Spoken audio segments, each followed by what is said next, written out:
Class শুরু করব। তোমরা এখন 4th ইয়ার 2nd সেমিস্টারে পড়াশোনা করো, তাও পড়াশোনা করো কম্পিউটার সায়েন্সের উপরে, কম্পিউটার সায়েন্স এন্ড ইঞ্জিনিয়ারিং। তোমাদের মনে হয় না তোমরা এই ফাইনাল সেমিস্টারে এসে একটা প্রেজেন্টেশন তৈরি করতে পারো না? এটা তোমাদের কাছে লজ্জা লাগে না?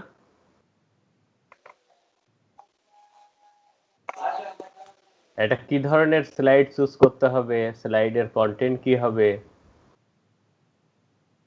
কোন টপিকস গুলো কোন রিলেটেড, এইগুলো কি তোমাদের হাতে কলমে শেখাতে হবে? বা যদি কারোর এখন প্রবলেম থাকে যে এইগুলো বোঝো না, সেগুলো তো জিজ্ঞেস করতে পারো যে এইগুলো কিভাবে তৈরি করতে হবে।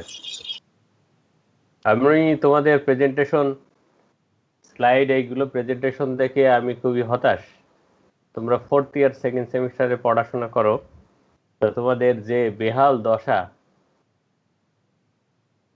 এটা আমার মনে হয় যে তোমাদের পড়াশোনা সব মিলেই বেহাল দশা।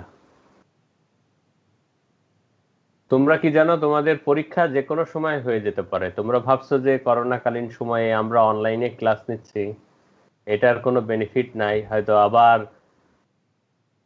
1-2 বছর পরে ক্লাস খুলবে, তারপর মানে ক্যাম্পাস খুলবে, তারপরে তোমরা পরীক্ষা দেবে, এরকম বিষয় কিন্তু না।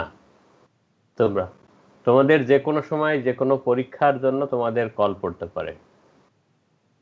তোমাদের সবসময় প্রস্তুত থাকতে হবে যে কোনো সময়। তোমাদের জানো যে এরকম যাদের ভাইবা বা শেষ পরীক্ষা বাকি ছিল তাদের কিন্তু অলরেডি হয়ে গেছে।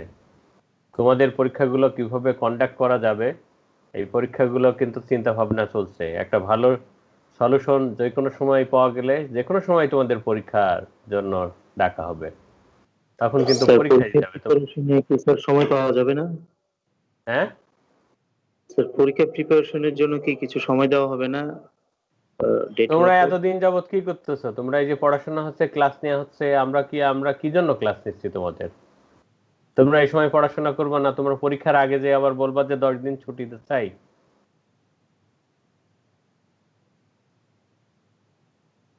তোমরা কোন জগতে আছো আমি বুঝতে পারছি না তোমাদের কথাবার্তা।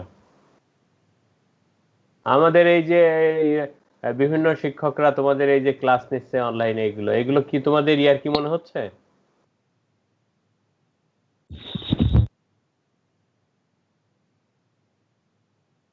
তোমরা কি মনে করছো যে তোমাদের ক্যাম্পাস খোলা হলে তোমাদের জন্য আবার এরকম 1-2 মাস তোমাদের এরকম লিভ দিবে, ছুটি দিবে, তারপর তোমাদের পরীক্ষা হবে, এরকম বিষয়?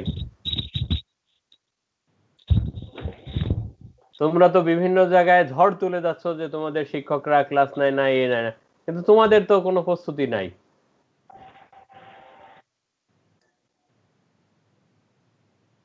প্রশাসন শিক্ষকরা সব চেষ্টা করে যাচ্ছে আপ্রাণ তোমাদের কিভাবে পরীক্ষা, তোমাদের পড়াশোনা কিভাবে চালিয়ে নেওয়া যায়।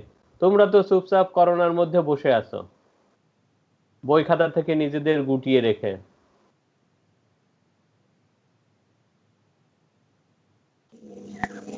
তোমরা বিভিন্ন জায়গায় বিভিন্ন জনের প্রবলেমের কথা বলো, আমরা ক্লাস নেই, আমাদের কাছে তো কেউ এ পর্যন্ত কোনো প্রবলেমের কথা বললো না।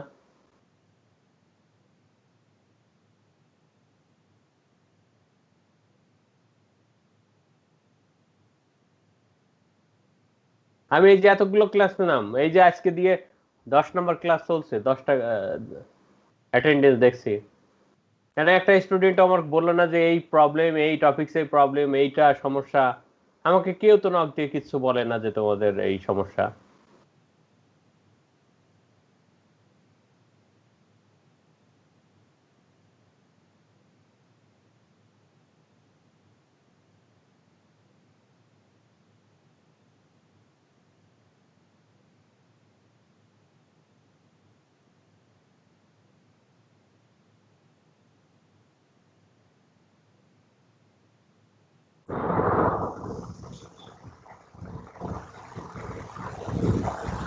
এগুলো খুবই হতাশার কথা, বুঝছো? তোমরা তো বিভিন্ন জায়গায় বিভিন্ন কথা বলে তোমরা নিজেরাই এইগুলো সমস্যা তৈরি করছো।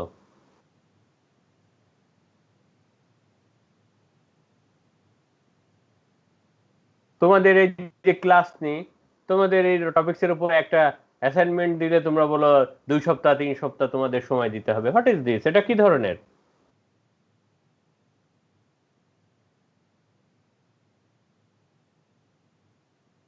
তোমাদের তো গুগল ক্লাসরুমে যে লেকচার গুলো দেওয়া হয়, ওই 1 ঘন্টা বা 1.5 ঘন্টা বা 2 ঘন্টা, ওই 2 ঘন্টা তো আমি কম্পিউটারের সামনে এভাবে বসে থাকি তোমাদের ওই ক্লাস নেম নিয়ে। তোমরা তো কোনো একটা প্রবলেমের কথা বলো না।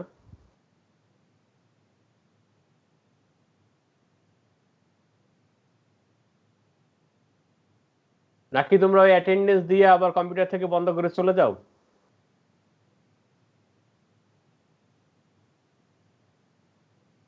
ব্যক্তি জীবনে অনেস্ট হও, বুঝছো? তাহলে এই ব্যক্তি জীবনে অনেস্ট হলে সব পারিবারিক, সামাজিক, রাষ্ট্রীয় সব জীবনেই অনেস্ট থাকতে পারবা।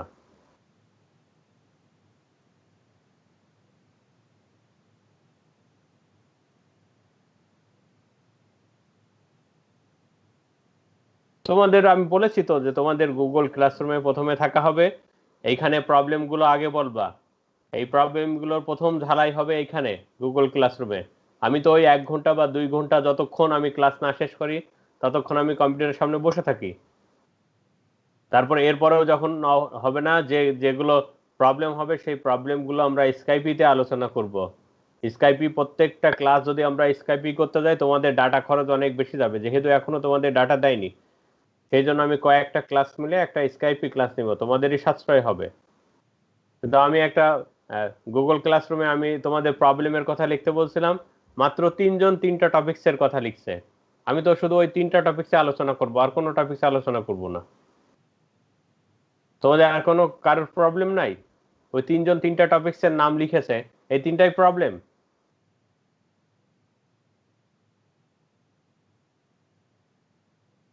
টাস্ক এনভায়রনমেন্ট একজন লিখছে, agent terminology, utility agent are learning agent.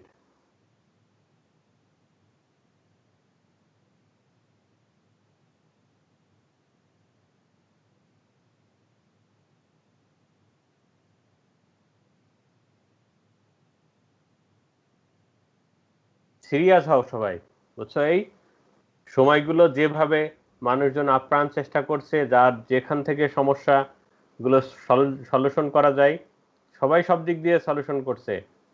এমনি এই প্যান্ডেমিকের মধ্যে অনেক ধরনের প্রবলেম তৈরি হচ্ছে, কিন্তু প্রবলেম গুলো আমরা মিনিমাইজ করার চেষ্টা করছি।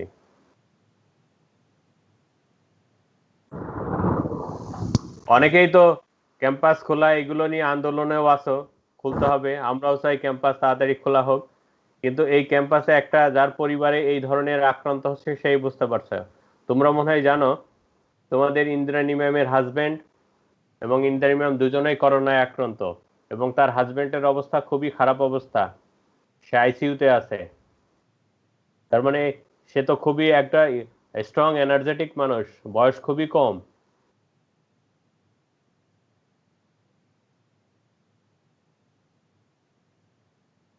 তার মানে কেউ একজন আক্রান্ত হলে সেই ফ্যামিলি বুঝতে পারবে যে কি অবস্থা।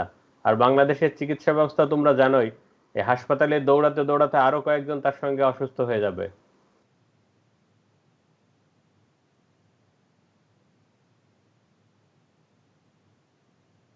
যার ফ্যামিলিতে এই ধরনের প্রবলেম হয়েছে সেই শুধু একমাত্র বুঝতে পারবে।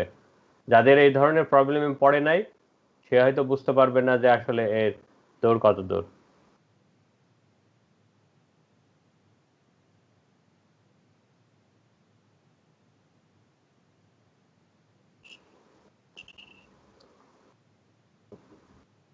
তোমাদের 1 সপ্তাহ বা 2 সপ্তাহ আগে তোমাদের প্রজেক্টের কি বলে প্রোগ্রেস রিপোর্ট জমা দেওয়ার জন্য বলেছে। মনে হয় তোমরা কোনো কারোর সুপারভাইজারের সঙ্গে এ পর্যন্ত কাজ তো শুরুই করোনি। এর আগে আমি একটা পোস্ট দিয়েছিলাম, সুপারভাইজারের সঙ্গে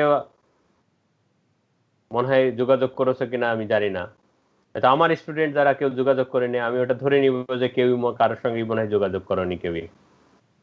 তোমাদের এই ব্যাচে তুমি জানো তোমাদের পরীক্ষা কমিটির সভাপতি কিন্তু আমি।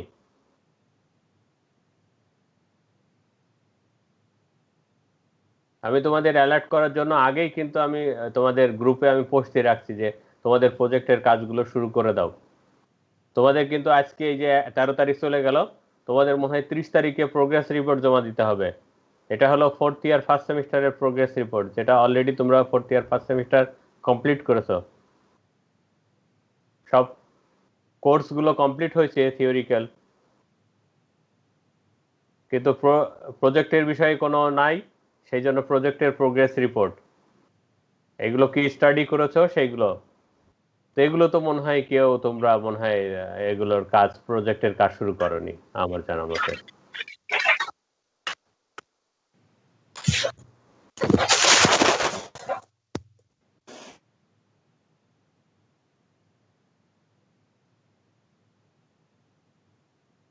নেক্সট ক্লাস থেকে আমি সবার স্বতঃস্ফূর্ত অংশগ্রহণ আশা করছি এবং সবাই সিনসিয়ারলি যতদূর পড়াশোনা চলছে সেই ধাপে অন্তত এগিয়ে চলো, যতটুকু হচ্ছে ততটুকু অন্তত কমপ্লিট করো। যেগুলো বাকি থাকছে সেগুলো নয় আমরা পরে দেখব, কিন্তু যেগুলো হচ্ছে সেইগুলো তো অন্তত শেষ করতে হবে। তোমরা অনলাইনে বসে তোমাদের যে কোর্সগুলো হচ্ছে, এই 4th ইয়ারের যে কোর্সগুলো আছে সেই সব কোর্সগুলো সবই অনলাইনে হয়ে যাবে। তোমার থিওরিক্যাল কোর্সও হবে, প্র্যাকটিক্যালও হবে, কারণ আমার কোর্সে যে প্র্যাকটিক্যাল আছে আমি এটা অনলাইনেই নেব। অনলাইনে লাইভ এডিটর আছে, সেখানেই প্রোগ্রাম লিখলে প্রোগ্রাম রান হবে, কম্পাইল করা যাবে, সবই যাবে। কারণ আমার যে কোর্সে থিওরি এবং ল্যাব আছে দুইটাই অনলাইনে হবে, কারণ আমি দুইটা এই আমাদের যে প্রোগ্রাম ল্যাঙ্গুয়েজ ব্যবহার করব সেগুলো অনলাইনে এডিটর আছে, লাইভ এডিটর আছে। তুমি লাইভ এডিটরে কোড করলে আমিও দেখতে পাবো, তুমিও দেখতে পাবা, রান করেও সঙ্গে সঙ্গে কোথাও গিরোর সঙ্গে সঙ্গে দেখা যাবে অনলাইনেই, অফলাইন হওয়ার কোনো প্রয়োজন নাই। এটা আমাদের এই কোর্স অনলাইনেই সব কমপ্লিট হয়ে যাবে, থিওরি এবং প্র্যাকটিক্যাল। এবং যাদের প্রজেক্ট ওয়ার্ক আছে, প্রজেক্ট ওয়ার্কের 80%-এর বেশি কাজ তোমাদের অনলাইনে হয়ে যাবে। শুধু যাদের হার্ডওয়্যার জনিত কাজ আছে, হয়তো হার্ডওয়্যার রিলেটেড কাজ করবা, হার্ডওয়্যার শুধু কম্পোনেন্টগুলো কালেকশন করার জন্য যে দেরি লাগবে সেটা হয়তো লাগবে, কিন্তু ম্যাক্সিমামই 80% কাজ তোমাদের অনলাইনে হয়ে যাবে। কারণ আমাদের কম্পিউটার সায়েন্সে তোমরা জানো, কম্পিউটার সায়েন্সে এখন অনেক এগিয়ে, কারণ সব কিছুরই সিমুলেশন পাওয়া যায়। তো আমরা এই একটা বছর আমরা বিভিন্ন সিমুলেটর দিয়ে কাজ করব, এই বেশ আমাদের টাইম যাতে লস না হয় বসে না থেকে। কারণ আমাদের ল্যাবে এমন কোনো প্রবলেম হবে না যেগুলো শুধু ফিজিক্যাল ল্যাবের জন্য আমাদের বসে থাকতে হবে। আমাদের ল্যাব বা প্রজেক্ট এইগুলো আমরা অনলাইনে সব সম্পাদন করতে পারবো। সুতরাং সেই বিষয়গুলো, যার যে প্রজেক্ট আছে, ল্যাব আছে, সেগুলো তো অ্যালার্ট হতে হবে। তোমাদের আর দুইটা কোর্স আছে, এই আর দুইটা কোর্সের মানে কি অবস্থা?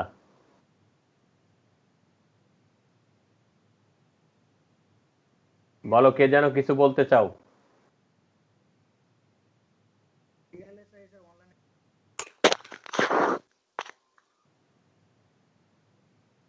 মুনতাসির রাশেদ নাকি, তুমি কিছু বলতে চাও?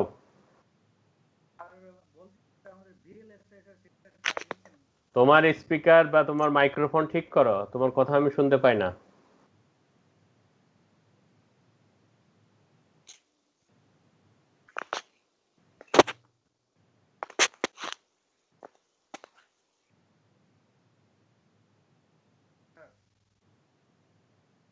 হ্যাঁ, তুমি কি কম্পিউটারে না তুমি মোবাইলে কথা বলছো?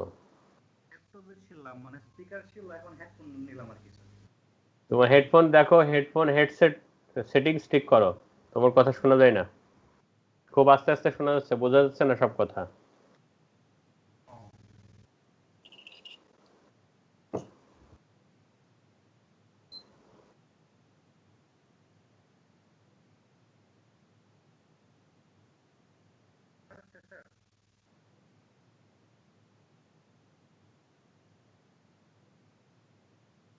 তুমি যদি হেডফোনে কথা বলো তো হেডফোনের দেখো কতগুলো অপশন আছে, তার মধ্যে হেডসেট যেটা সেটা চুজ করবা, তাহলে কথাগুলো শোনা যাবে এবং তোমার কথাগুলো।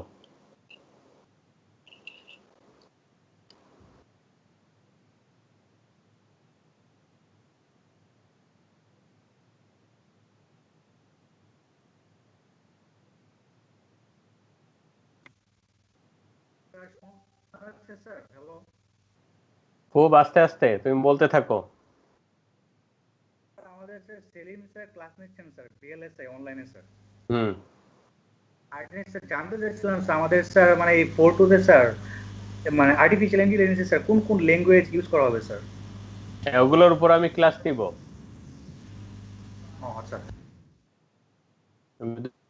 দুইটা প্রোগ্রামিং ল্যাঙ্গুয়েজ করাবো, ওটা ক্লাস নিব। যে এখন আমাদের নলেজ রিপ্রেজেন্টেশন চলছে, এরপরে আমরা প্রোগ্রামিং এর এই চ্যাপ্টার আর একটা চ্যাপ্টার শেষ হলে তারপরে আমরা প্রোগ্রামিং পাঠ শুরু করব।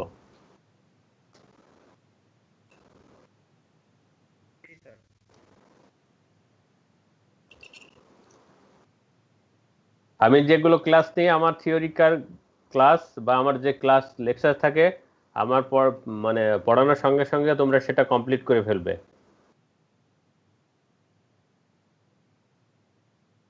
কারোর যদি প্রবলেম থাকে ক্লাস টাইমে জানাবা, ক্লাস টাইমেও না পড়লে ক্লাসের বাইরে টাইমেও গ্রুপে মেসেজ করে রাখবা। তোমাদের জন্য তো কয়েক জায়গায় গ্রুপ খোলা হয়েছে, মেসেঞ্জারে গ্রুপ আছে, ফেসবুকে গ্রুপ আছে, স্কাইপিতে গ্রুপ আছে। যে কোনো এক জায়গায় জানাই রাখলেই তো আমি তার উত্তর দিতে পারি।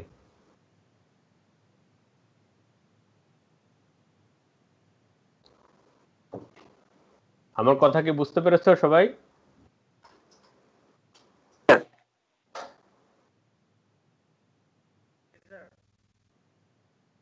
আর আমি এই যে এরকম ঘুমানো ক্লাস পছন্দ করি না, সবাই আমার ক্লাসে একটু অ্যালার্ট থাকবা। আমার তো মনে হয় তোমরা বসে বসে ঘুমাও শুধু।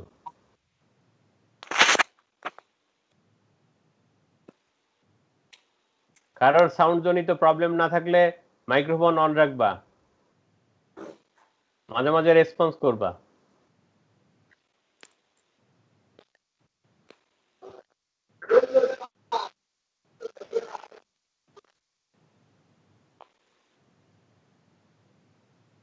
ওকে, প্রথমে আমি তোমাদের প্রেজেন্টেশনে খুবই দুর্বল, তোমরা প্রেজেন্টেশনে স্লাইড তৈরি এইগুলো বিষয়ে আমি একটু আজকে আলোচনা করব।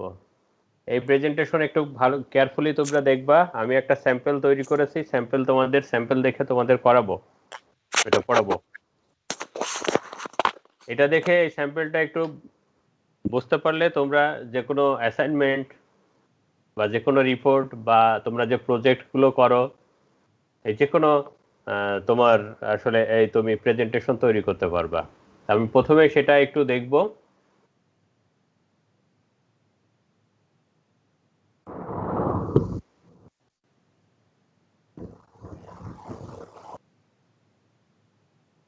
স্ক্রিন কি দেখা যায়? জি স্যার, দেখা যাচ্ছে। জি স্যার, দেখা।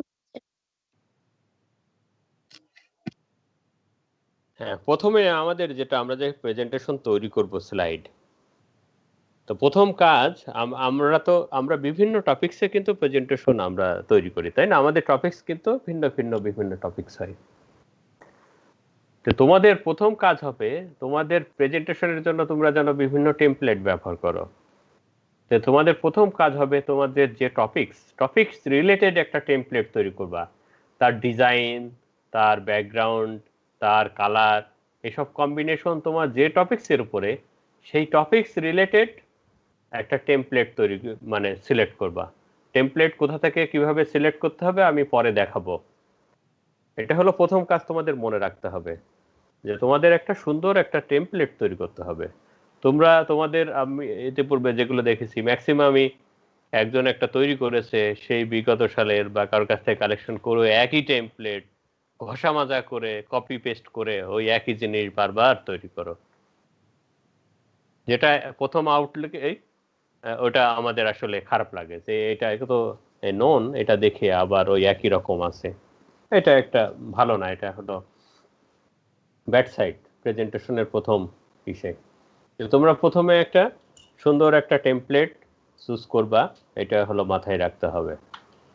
তো প্রথম যে স্লাইড থাকবে সেই স্লাইডে জানো যে আমাদের রাখতে হয় যে আমরা যে বিষয়ের উপর আসলে প্রেজেন্ট করব,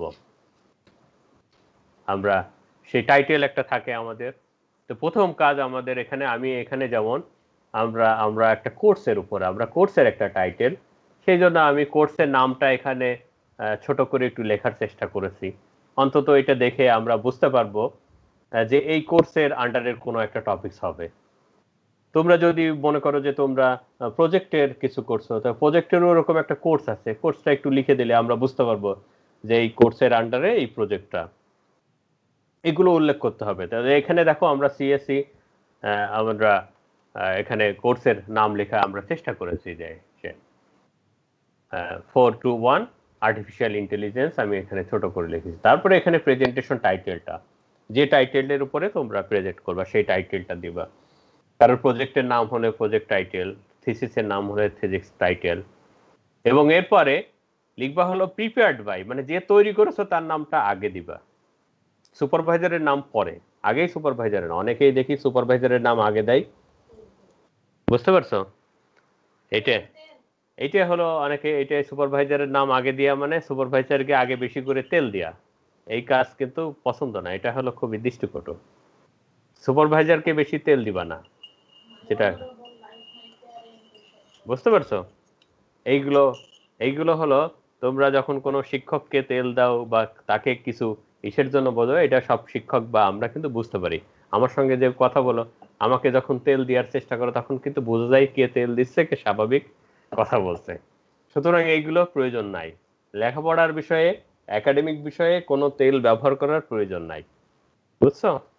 এটা অনেকেই মনে করে অমুক শিক্ষককে বেশি তেল দিলে, ভালো কথা বললে মনে হয় অমুক টিচার বেশি মার্ক দিবে, বা অমুক টিচারকে এটা দিই না বলে অমুক টিচার কম মার্ক দিবে। এটা কিন্তু আসলে না। এরকম ঘটনা আমার চোখের সামনে কখনো ঘটে নাই। আমি বিশ্ববিদ্যালয়ে পড়ে আসছি এবং একটা বিশ্ববিদ্যালয়ে এখন পড়াচ্ছি। আমি আরো একটা চাকরি, আরো একটা পলিটেকনিকে, আমার সামনে এরকম ঘটে নাই। যেহেতু আমার এত বছরের লাইফ এরকম ঘটে নাই, তোমরা যতই ধারণা করো এইগুলো কিন্তু আমি বিশ্বাস করি না, তেল দিলেই তোমাকে বেশি মার্ক দিবে। সুতরাং এটা মনে রাখবা, বুঝতো? এইগুলো তোমার পারফরমেন্সের উপরেই তোমার নির্ভর করবে। স্টুডেন্টের একটা বিষয় শিক্ষকরা খুব মার্ক করে, সেই স্টুডেন্ট বেয়াদব কিনা, এইটা কিন্তু খুব মার্ক করে। কোনো টিচারের সঙ্গে কোনো স্টুডেন্ট যদি বেয়াদবি করে, তো ওই শিক্ষক কিন্তু আজীবন মনে রাখে। এটা কিন্তু খুবই খারাপ। তোমাদের যদি এরকম কোনো থাকে, এই বিষয়ে তোমরা একটু অ্যালার্ট থাকবা, যে কোনো শিক্ষক বা কারোর সামনে হয়তো তোমার সহপাঠী বা অন্য কারোর সঙ্গে তুমি বিয়াদবি করছো, সেটা কোনো শিক্ষক দেখে ফেলেছে, এইগুলো কিন্তু রিমার্কেবল। এইগুলো কিন্তু মার্ক করে শিক্ষকরা, বা যারা মূল্যায়ন করে যে তুমি বিয়াদবি করেছো কিনা। সুতরাং এইগুলো তোমরা করবা না। এইগুলো তোমরা মনে রাখবা। এই বিষয়গুলো আসলে খুবই গুরুত্বপূর্ণ। শিক্ষার্থী হিসেবে তোমাদের একটু এইগুলো জানার দরকার আছে। তো প্রথমে তোমার নাম দিবা, প্রিপেয়ার্ড বাই দিয়ে তোমার নাম দিবা, তোমার নাম সুন্দর করে তোমার ফর্মাল নেম দিবা। এই নামের সঙ্গে সঙ্গে আরো কিছু, এখানে আমি শুধু নাম লেখা আছে, তো তোমাদের আরো কিছু ইনফরমেশন আছে, একাডেমিক ইনফরমেশন, যেমন তোমার রোল নাম্বার, তোমার সেশন, এইগুলো কিন্তু এখানে উল্লেখ করতে হবে, তোমার উল্লেখ করবে। তারপরে দিবা সাবমিটেড টু, কাকে সাবমিট করতে চাচ্ছ, বা সুপারভাইজ বাই, এইগুলো দিবা। যদি তোমার অ্যাসাইনমেন্ট হয়, তুমি সাবমিটেড টু সেই শিক্ষকের নাম লিখলে। শিক্ষকের নাম ম্যাক্সিমাম আমি দেখেছি প্রায় 80% স্টুডেন্ট শিক্ষকের নাম ভুল করে অ্যাসাইনমেন্ট বা প্রজেক্টে। 80% নামটা ঠিক লিখেছে, কোথাও এই যে তোমার এমডি পরে ফুল স্টপ বা কোথায় স্পেস হবে এইগুলোও ঠিক মতো দিতে পারে না অনেকের অ্যাসাইনমেন্টে। এটা 80% আমি ভুল পাইছি, আমি যত অ্যাসাইনমেন্ট এ পর্যন্ত 80% শিক্ষার্থী এটা ভুল করে। সুতরাং এই শিক্ষকের নাম, ইভেন কি নিজের নামও ভুল করে। দুইটা ক্যারেক্টার, একটা যে ফুল স্টপের পরে একটা স্পেস দিতে হবে, এটা ম্যাক্সিমামই দেয় না। এমডি ফুল স্টপ না দিয়ে তার নাম লেখা শুরু করে। তো এইগুলো কিন্তু প্রথম পেজে থাকে, এইগুলো কিন্তু রিমার্কেবল। এইগুলো দেখে যে আসলে স্টুডেন্ট সিনসিয়ার না আসলে এগুলো তৈরি বিষয়ে। তো এইগুলো তোমাদের একটু মনে রাখতে হবে। টিচারের নাম সুন্দর করে দিবা, টিচারের পদবি, সে লেকচারার বা অ্যাসিস্ট্যান্ট প্রফেসর বা অ্যাসোসিয়েট প্রফেসর, এইগুলো একটু সুন্দর করে লিখবা। এটা হলো আমার মিনিমাম হলো আমাদের প্রথম পেজের হলো এইসে। অনেকে লিখে যে ওয়েলকাম টু মাই প্রেজেন্টেশন। আরে ভাই, ওয়েলকাম তো তোমাকে দেওয়ার দরকার নেই, ওয়েলকাম তো তুমি মুখে বলবা, বুঝে গেছে? ওয়েলকাম তো তোমার এখানে লেখার দরকার নেই। ওয়েলকামটা এই পেজটার মধ্যে যে ইনফরমেশন আছে, এটা তো এর বাইরেও তো তোমার আরো ইন্ট্রোডাক্টরি কথা যখন এটা তুমি প্রেজেন্ট করবা, তোমাকে তো আরো অনেক ইন্ট্রোডাক্টরি কথা তোমাকে বলতে হবে, সেইগুলো তো এই স্লাইডে লেখা যাবে না। স্লাইডে লিখতে হবে এই তোমার কংক্রিট যে ইনফরমেশন গুলো তোমাকে আইডেন্টিফাই করার জন্য, তোমার টপিকস বোঝার জন্য, এইগুলো। তো এইগুলো গেল আমাদের প্রথম পেজ। এরপরে হলো আমরা যেটা যাব সেটা হলো আমাদের 2 নম্বর পেজে যাব, মানে দ্বিতীয় স্লাইডে। দ্বিতীয় স্লাইডে এটা ম্যাক্সিমাম অনুপস্থিত। দ্বিতীয় স্লাইডটা হলো যেটা তোমাদের এই যে প্রেজেন্ট করব, এই প্রেজেন্টের একটা ওভারভিউ, যাতে এই স্লাইডটা দেখেই বোঝা যাবে যে এই স্লাইডে কি কি টপিকস নিয়ে তোমরা আলোচনা করবে, যেটাকে আমরা আউটলাইনও বলি। কেউ আউটলাইন বলে, কেউ কন্টেন্টস বলে, কেউ ইন্ডেক্স বলে, বিভিন্ন জন বিভিন্ন নাম দেয়।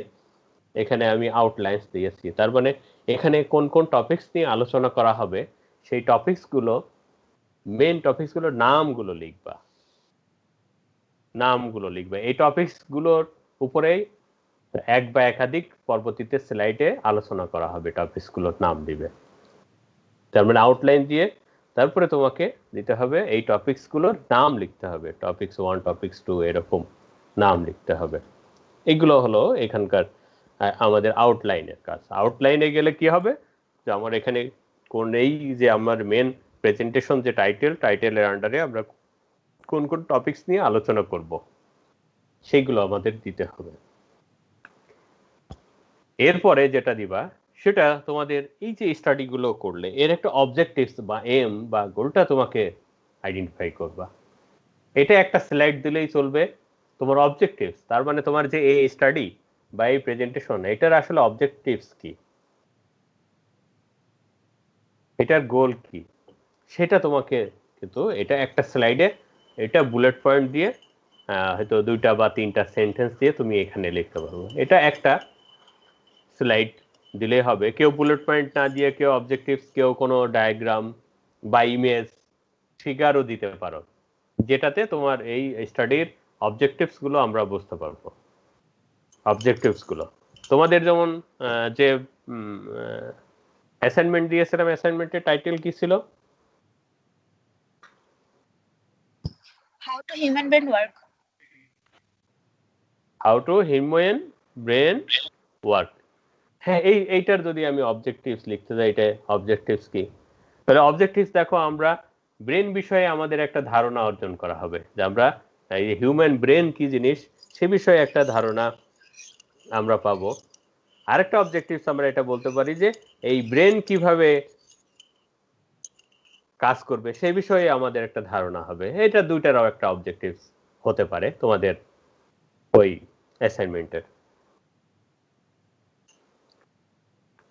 এরপরে যাব আমরা তারপরে 3 নম্বর স্লাইড 22-এ।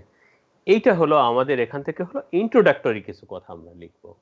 এটা একটা বা দুইটা স্লাইডে হতে পারে ইন্ট্রোডাক্টরি কথা, মানে ইন্ট্রোডাক্টরি বা টার্মিনোলজিও বলতে পারো। এইটা যে আমরা যে টপিকস নিয়ে আলোচনা করব এই টপিকস এর মধ্যে ওভারভিউ থাকতে পারে, এর টার্মিনোলজি টার্মগুলো কি কি থাকতে পারে, এর হিস্টোরিক্যাল কিছু ব্যাকগ্রাউন্ড বা কোথা থেকে আসছে এটা সেটা থাকতে পারে, এটা কি পারপাস আমরা ব্যবহার করব, এই নিয়ে একটা ইন্ট্রোডাকশন তোমাকে দিতে হবে। এটা একটা বা দুইটা স্লাইডে তুমি এটা দিতে পারো। এটা হলো ইন্ট্রোডাকশন। এটা হলো ইন্ট্রোডাকশন। ইন্ট্রোডাকশন হলো যে টপিকস নিয়ে আলোচনা করব তার হলো বেসিক বা জেনারেল ইনফরমেশন। এক কথায় এটা মনে রাখলে হবে, যেটা নিয়ে তুমি আলোচনা করবা তার বেসিক বা জেনারেল ইনফরমেশন। এটা অনেক সময় তুমি যদি ইন্ট্রোডাকশন কেউ পড়ে তাহলে বুঝতে পারবে যে এই লেকচারে বা এই অ্যাসাইনমেন্টে সে কি বিষয়ে আলোচনা করেছে সেটার একটা বেসিক ধারণা হবে, হয়তো অ্যাডভান্স ধারণা হবে না কিন্তু বেসিক ধারণা হবে। সেইটা তুমি এক স্লাইডে বা 2 স্লাইডে, এটা হলো তোমার প্রেজেন্টেশনের উপর ভিত্তি করে তোমার এইগুলো হতে পারে।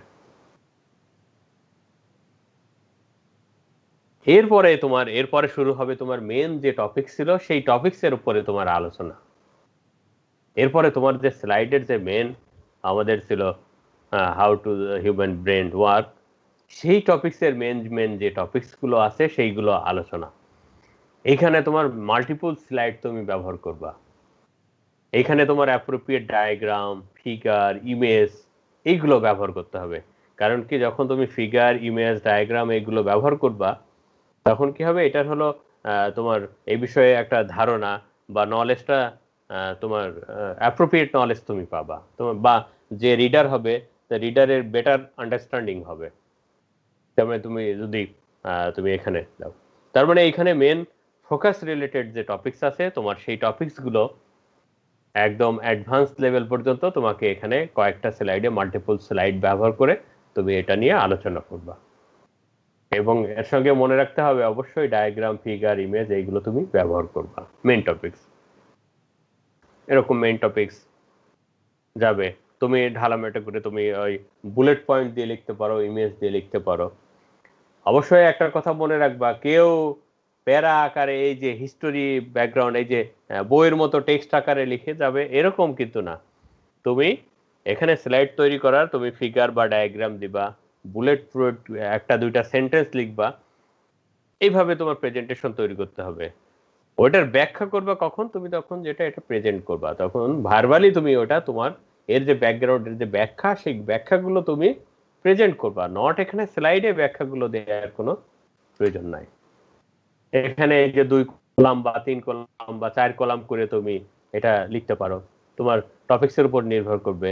1 কলামেও তুমি লিখতে পারো, 2 কলামে লিখতে পারো, 4 কলামে লিখতে পারো, 5 কলামে, তোমার যেমন প্রয়োজন অনুযায়ী তুমি সেইভাবে এরকম মেইন টপিকসগুলো তুমি আলোচনা করতে পারবা। এই যে এখানে যেমন 3 কলাম এইভাবেও তুমি লিখতে পারো। উপরে স্টেপ বা টপিকসের নাম দিলে তার নিচেই তুমি কলামে তার পয়েন্টগুলো দিলা, উপরে নাম দিলে নিচেই পয়েন্টগুলো, এভাবেও তুমি ব্যাখ্যা করতে পারো। তুমি লাইন বাই লাইনও ব্যাখ্যা করতে পারো একটা কলামে নিয়ে। তুমি যেরকম ভাবে খুশি তোমার টপিকসগুলো এরকম মাল্টিপল স্লাইডে করতে পারো। শেষে একটা দিব, যখন বর্ণনা করা হয়ে যাবে শেষে তুমি কনক্লুশন অবশ্যই দিবে। শেষে কনক্লুশনে দেখো কি তোমার হবে, তার মধ্যে তুমি সামারি, টোটাল যে এতক্ষণ পর্যন্ত যে লেকচার দিলে তার একটা সামারি, 1-2 লাইনে সামারি দিবে। লিমিটেশন, কোনটুকু আলোচনা আর কোনটুকু করলে ভালো হতো তোমার মনে হয় কিন্তু তুমি করতে পারোনি, সেটা হলো তোমার লিমিটেশন। তারপরে সেটা তুমি এর ফার্দার নেক্সট স্টেপে আর কি পড়াশোনা করা যেতে পারে সেটা হলো ফার্দার স্টাডি। এরকম দিয়ে কনক্লুশন হয়তো 3-4 লাইনের দিয়ে একটা কনক্লুশন দিবা। এই সামারি লেখা আছে, সামারি মিন্স মানে ইতিহাস না, সামারি হয়তো 1 বা 2 লাইনে তুমি সামারি দিয়ে দিলে পুরা হিসেব। লিমিটেশন 1 লাইনে তুমি একটা লিমিটেশন দিয়ে দিলে, এরকম ফার্দার স্টাডি তুমি 1 লাইনে তুমি দিয়ে দিলে। এর জন্য তোমাদের যে অ্যাসাইনমেন্ট তার জন্য হয়তো একটা তুমি একটা স্লাইডে তুমি কনক্লুশনটা এরকম ব্যবহার করতে পারবো।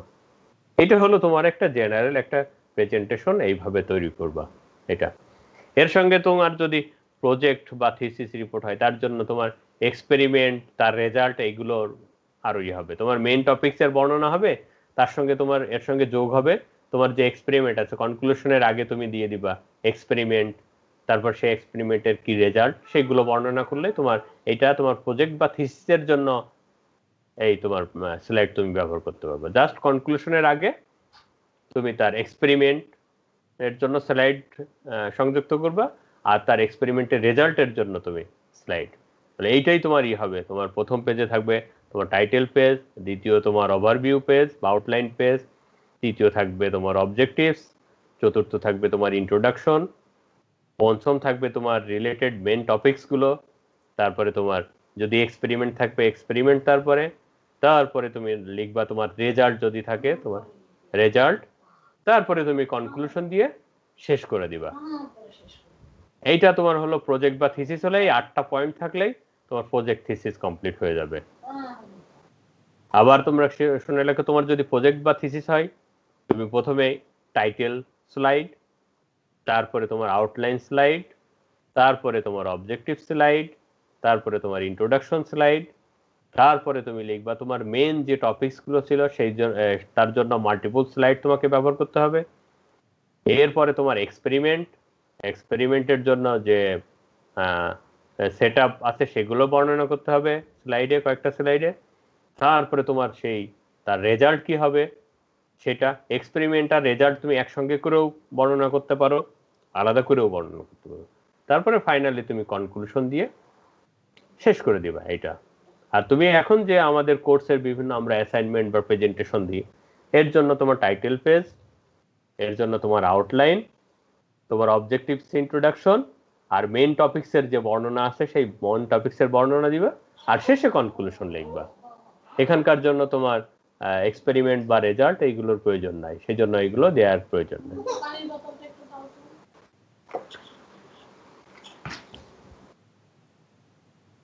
তো শেষে আমাদের প্রেজেন্টেশন শেষ হয়ে গেল। ফর্মালি শেষ করার জন্য একটা থ্যাংক ইউ দিয়ে দিবা। এই থ্যাংক ইউ একটা স্লাইড থাকলে, কারণ থ্যাংক ইউ এই স্লাইডটা একটু অনেক সময় থাকে যদি আমাদের কোশ্চেন অ্যান্ড অ্যান্সার সেশন থাকে, তখন হয়তো থ্যাংক ইউ এই সেশনে আমাদের যে কোশ্চেন অ্যান্সার সেশনে থাকে। তো এইটা ছিল আমাদের এন্ড অফ দ্য প্রেজেন্টেশন। কি বোঝা গেছে? কার কোনো প্রবলেম এই পর্যন্ত? না স্যার।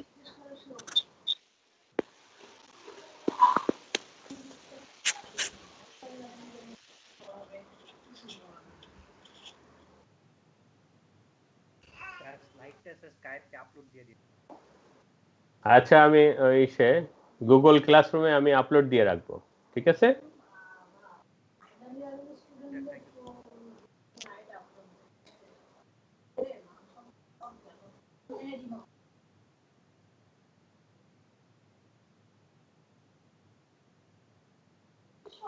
হ্যাঁ, এরপরে যেটা বলছিলাম যে এরপরে তোমাদের তো এই যে স্লাইডের টেমপ্লেট কিভাবে তোমরা আসলে এই যে চুজ করতে পারো না একজনে তার একজন কপি করা।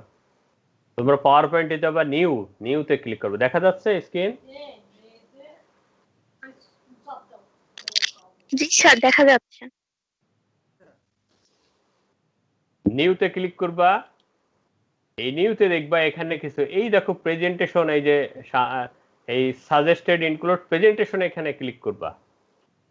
এখানে ক্লিক করলে দেখবা অনলাইনে তোমার এখানে এই যে ক্যাটাগরি আছে, এই ক্যাটাগরি থেকে দেখো বাম পাশে অনেক ক্যাটাগরি আছে। এখান থেকে তোমার রিলেটেড তুমি ক্যাটাগরি থেকে এখানে দেখো শত শত তোমার টেমপ্লেট আছে। এখান থেকে শত শত টেমপ্লেট থেকে তোমার টপিকস রিলেটেড একটা টেমপ্লেট তুমি চুজ করবা, যে টপিকসে নিয়ে আলোচনা করতে চাও। এখানে অনেক টেমপ্লেট আছে, এখানে দেখো এখান থেকে অনেক, যেমন এডুকেশন বিষয়ে 45টা, এখান থেকে একটা।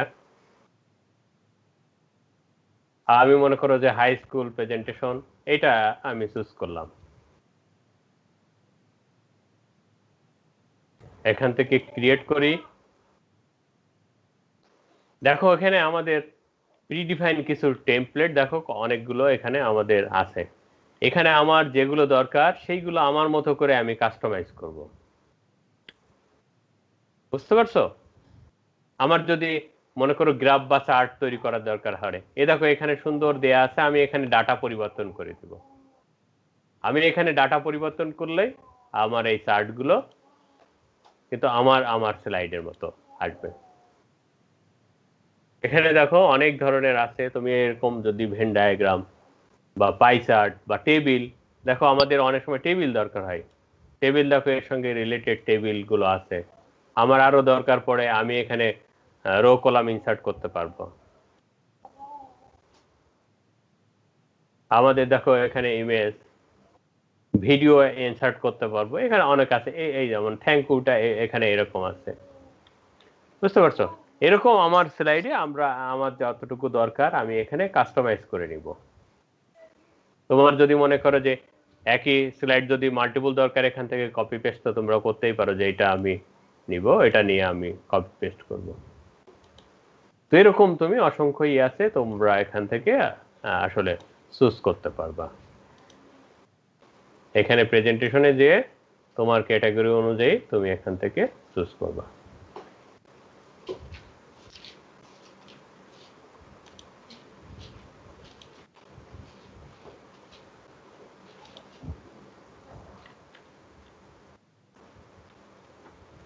তাহলে এরকম যদি চুজ করো, দেখো একটা স্ট্যান্ডার্ড টেমপ্লেটও তুমি পেলে, তোমার কন্টেন্ট গুলো তোমার রিচ হবে।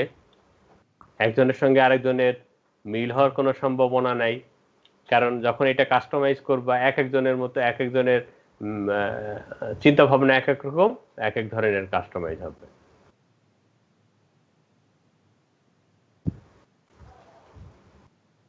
বুঝতে পেরেছো সবাই? জি স্যার। এখন থেকে যখন কোনো শিক্ষক বা কেউ তোমাকে এরকম প্রেজেন্টেশন তৈরি করতে দেবে, একটা টেমপ্লেট নিয়ে বারবার কপি পেস্ট করবে না, এরকম তোমার পছন্দ মতো এক একটা প্রেজেন্টেশনের জন্য এক একটা টেমপ্লেট চুজ করবা, সেই অনুযায়ী তুমি ডিজাইন করবা। ঠিক আছে? জি স্যার।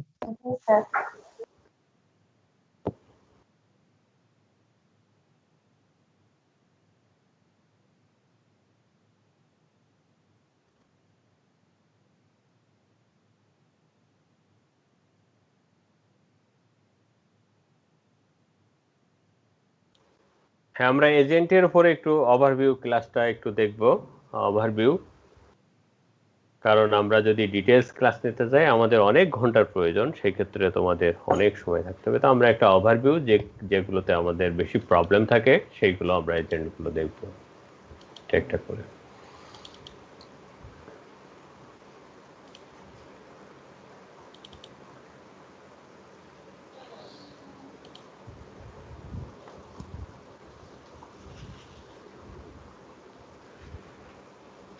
আমাদের 2 নম্বর চ্যাপ্টার ছিল ইন্টেলিজেন্ট এজেন্ট, বা যেটাকে আমরা এআই এজেন্ট বলি, সেটা হলো আমাদের ছিল 2 নম্বর চ্যাপ্টারের উপর আমাদের মনে হয় 4টা আমরা লেকচার নোট, আমরা মডিউল বা লেকচার নোট আমরা তৈরি করেছি, বা এগুলো আমরা কমপ্লিটও করেছি। তো আমাদের যে লেকচার আউটলাইন, আমরা এজেন্টে কি করব, এজেন্ট রিলেটেড আমরা ধারণা এগুলো আমরা পড়েছি। আমরা কিছু অ্যানালাইসিস করেছি, পারফরমেন্স অ্যানালাইসিস যেটাকে বলে। আমরা বিভিন্ন ধরনের এজেন্ট গুলো পড়েছি, তার এনভায়রনমেন্ট পড়েছি, এইগুলো দিয়ে আর তার কিছু বেসিক স্ট্রাকচার ছিল সেইগুলো আমরা। তো এখানে এইগুলো সবই তোমরা পারবা। আমরা যেটা বেসিক যে কথা এজেন্টের ক্ষেত্রে, এজেন্ট কে মনে রাখার জন্য, এজেন্ট এই প্রথম যে সংজ্ঞাটা ছিল, এই সংজ্ঞাটা যদি তোমরা মনে রাখতে পারো, এই এজেন্ট বিষয়ে তোমাদের সবকিছু ইনফরমেশন এই এক সংজ্ঞার মধ্যেই তোমাদের আছে। এটা তুমি ওই রিয়েল ওয়ার্ল্ডের যে এজেন্ট বলো বা ভার্চুয়ালি যে এজেন্ট বলো, সব এজেন্টের ডেফিনেশন কিন্তু এই সংজ্ঞার মধ্যে আছে। যে সংজ্ঞাটা এখানে দেয়া আছে, an agent is anything that can perceive the sir environment। হ্যাঁ বলো। স্যার স্ক্রিনে কিছু দেখা যাচ্ছে না। কি দেখা যাচ্ছে একটু বলো তো। স্যার আপনার প্রোফাইল পিকটা শুধু আসতেছে। ব্ল্যাঙ্ক। জি স্যার।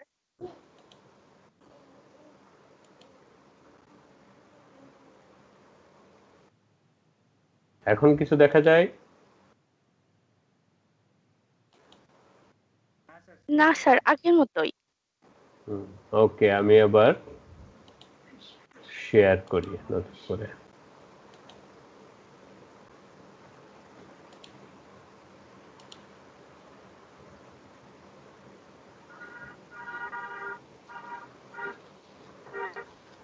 এখন কিছু দেখা যায়? জি স্যার, দেখা যাচ্ছে। মানে পাওয়ার পয়েন্টে স্লাইড দেখা যাচ্ছে? জি স্যার, দেখা যাচ্ছে। ওকে।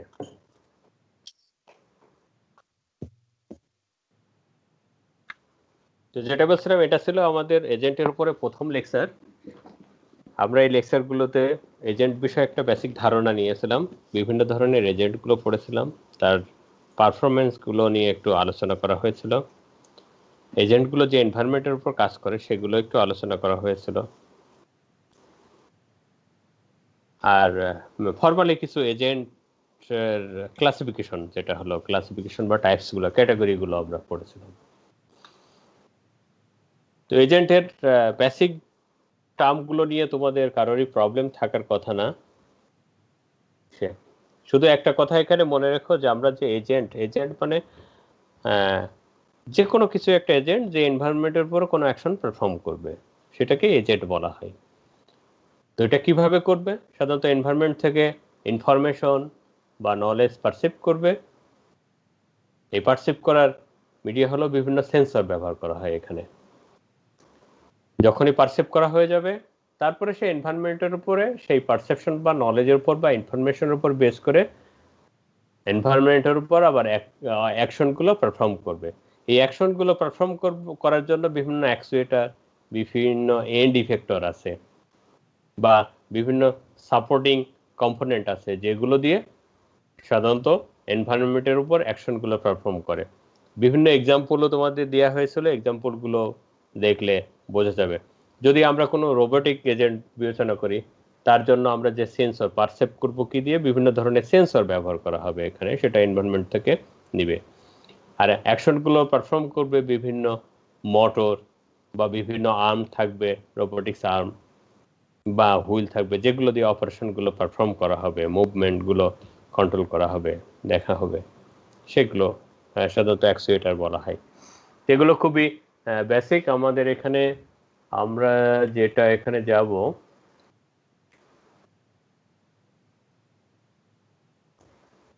আমরা মেজর ফিচারগুলো, এজেন্টগুলো যেগুলো দিয়ে সাধারণত এজেন্টগুলোকে আমরা ডিফাইন করতে পারি, যেটাকে বলা হচ্ছে major features of intelligent agent.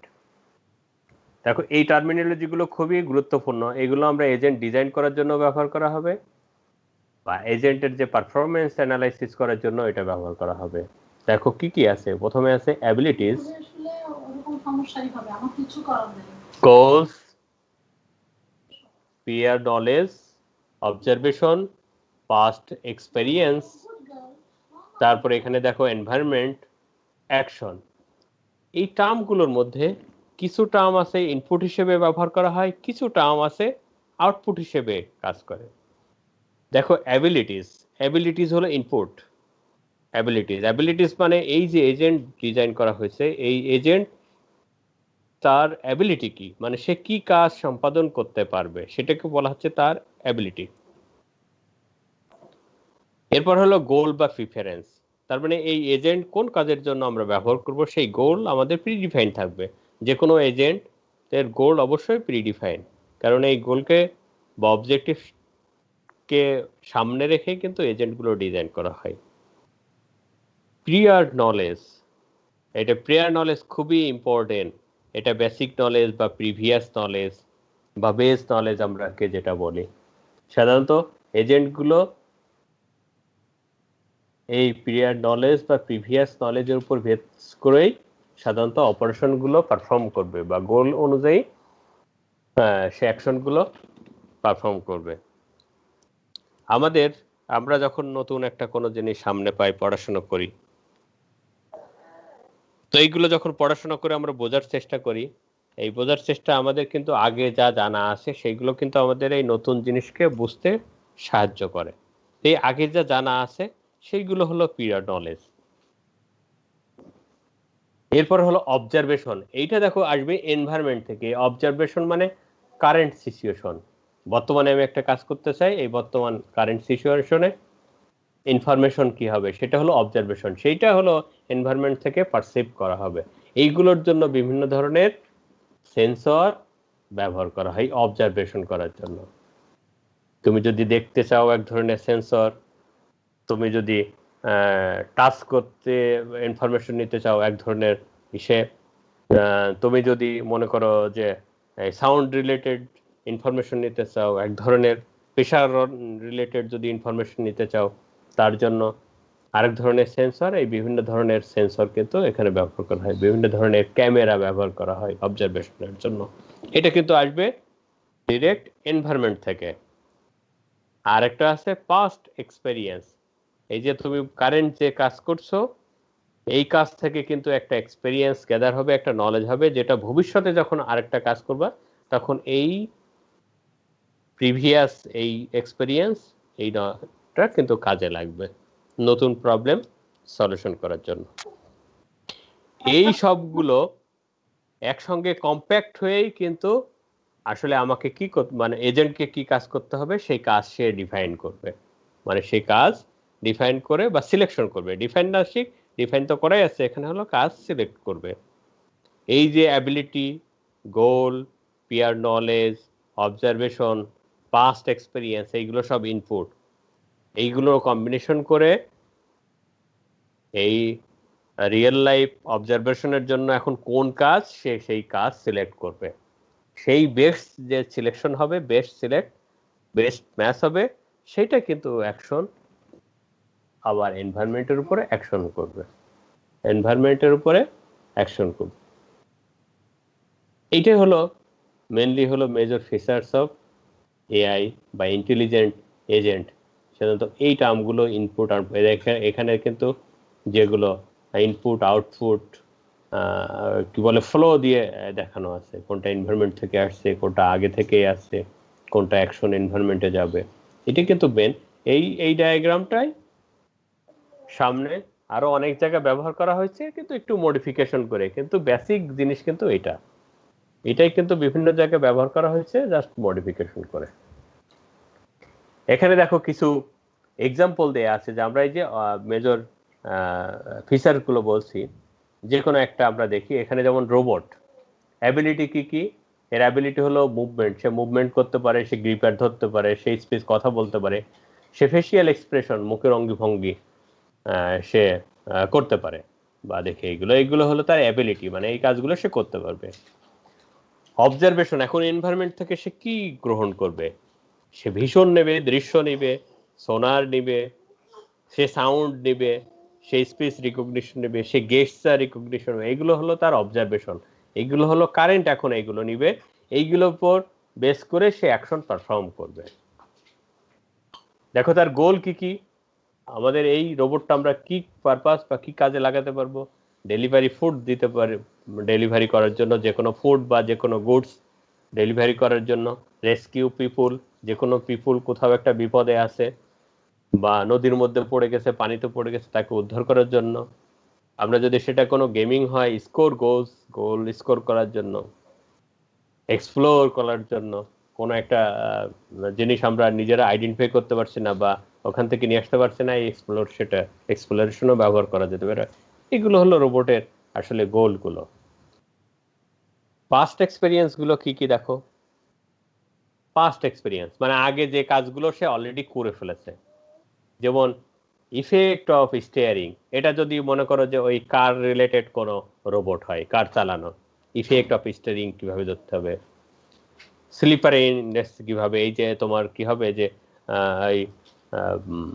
এটা কি কি করে, এই যে রাস্তায় যখন চলবে, এই চলা রাস্তার কন্ডিশন গুলো আগে তুমি মনে করো যে একটা বাইক চালায় তুমি রাস্তা দিয়ে যাচ্ছ, তুমি যদি ওই রাস্তায় আগে যাও, তো তোমার কিন্তু একটা ধারণা থাকবে যে এই যা বিট আছে ওইখানে রাস্তা ভাঙা আছে, এর কিন্তু অভিজ্ঞতা আছে, তুমি কিন্তু সেইভাবে অটোমেটিকলি তুমি সেই বিষয়গুলো আগেই তোমার অভিজ্ঞতা আছে। নতুন গেলে তুমি অনেক সময় দেখা যাচ্ছে একটা বিট তোমার জানোই না, সেই বিটে তুমি হয়তো ওখানে বিপদে পড়তে পারো, কিন্তু আগে যদি ওই রাস্তায় তোমার মানে তুমি যাও, তাহলে তোমার কিন্তু একটা ধারণা হবে যে ওইখানে বিট আছে, ওইখানে রাস্তা ভাঙা আছে বা এরকম একটা কিছু, রাস্তার কন্ডিশন কি, এইগুলো। তারপরে এই যে হাউ পিপুল মুভ, তুমি যদি আগে একটা রাস্তায় যাও, সেইখানে তুমি কিন্তু বুঝতে পারবে যে এই রাস্তায় অনেক গাড়ি চলে বা এই রাস্তায় অনেক লোকজন চলাফেরা করে, এগুলো কিন্তু তোমার অভিজ্ঞতা আছে, তুমি কিন্তু সেইভাবে মেন্টালিটি যাব। তোমার যদি আগে অভিজ্ঞতা থাকে, তুমি কোথাও যে মনে করো, আমরা অনেক সময় কি করি, আমরা অনেক সময় এই যে অফিস যখন ছুটি হয়, তখন ওই রাস্তায় যাওয়া একটু আমরা বলি যে ওইখানে একটু জ্যাম হবে, ওইখানে আমরা অ্যাভয়েড করে চলি।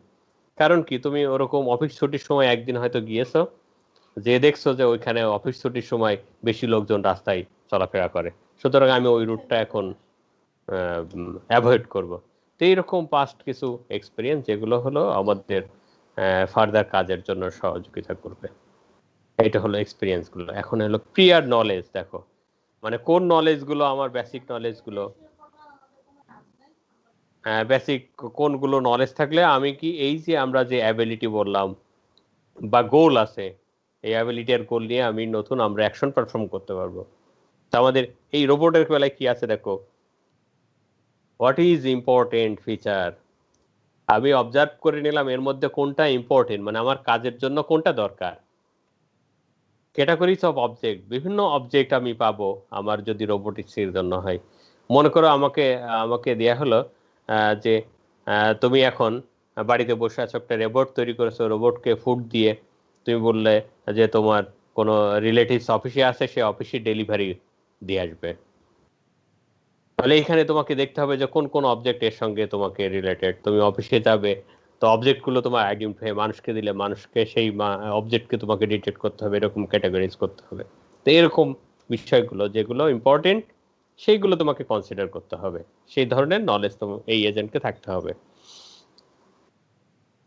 আর কি দেখো, হোয়াট এ সেন্সর টেল আস, এটা খুবই গুরুত্বপূর্ণ যখন রিয়েল ওয়ার্ল্ডের একটা এজেন্ট তুমি ডিজাইন করবা, যে তাৎক্ষণিক তোমার যে ইনফরমেশনটা অবজারভেশন করলো থ্রো সেন্সর, সে এটা যেন সে কি করতে পারে, সে এটা যেন রিড করতে পারে, এই নলেজটা তাকে থাকতে হবে, এই নলেজটা তাকে থাকতে হবে। যদি না থাকে তাহলে কিন্তু তার জন্য তোমাকে নতুন করে ডিজাইন করতে হবে। খুবই একটা সিম্পল এক্সাম্পল, আমরা যখন কম্পিউটারে বিভিন্ন ডিভাইস লাগাই, আমরা কম্পিউটারে যখন বিভিন্ন ডিভাইস লাগাই, ওই ডিভাইসের ড্রাইভার যদি আমার কম্পিউটারে ইনস্টল থাকে, অটোমেটিক্যালি ওইটা কিন্তু ওই ডিভাইসটা সে রিড করায়।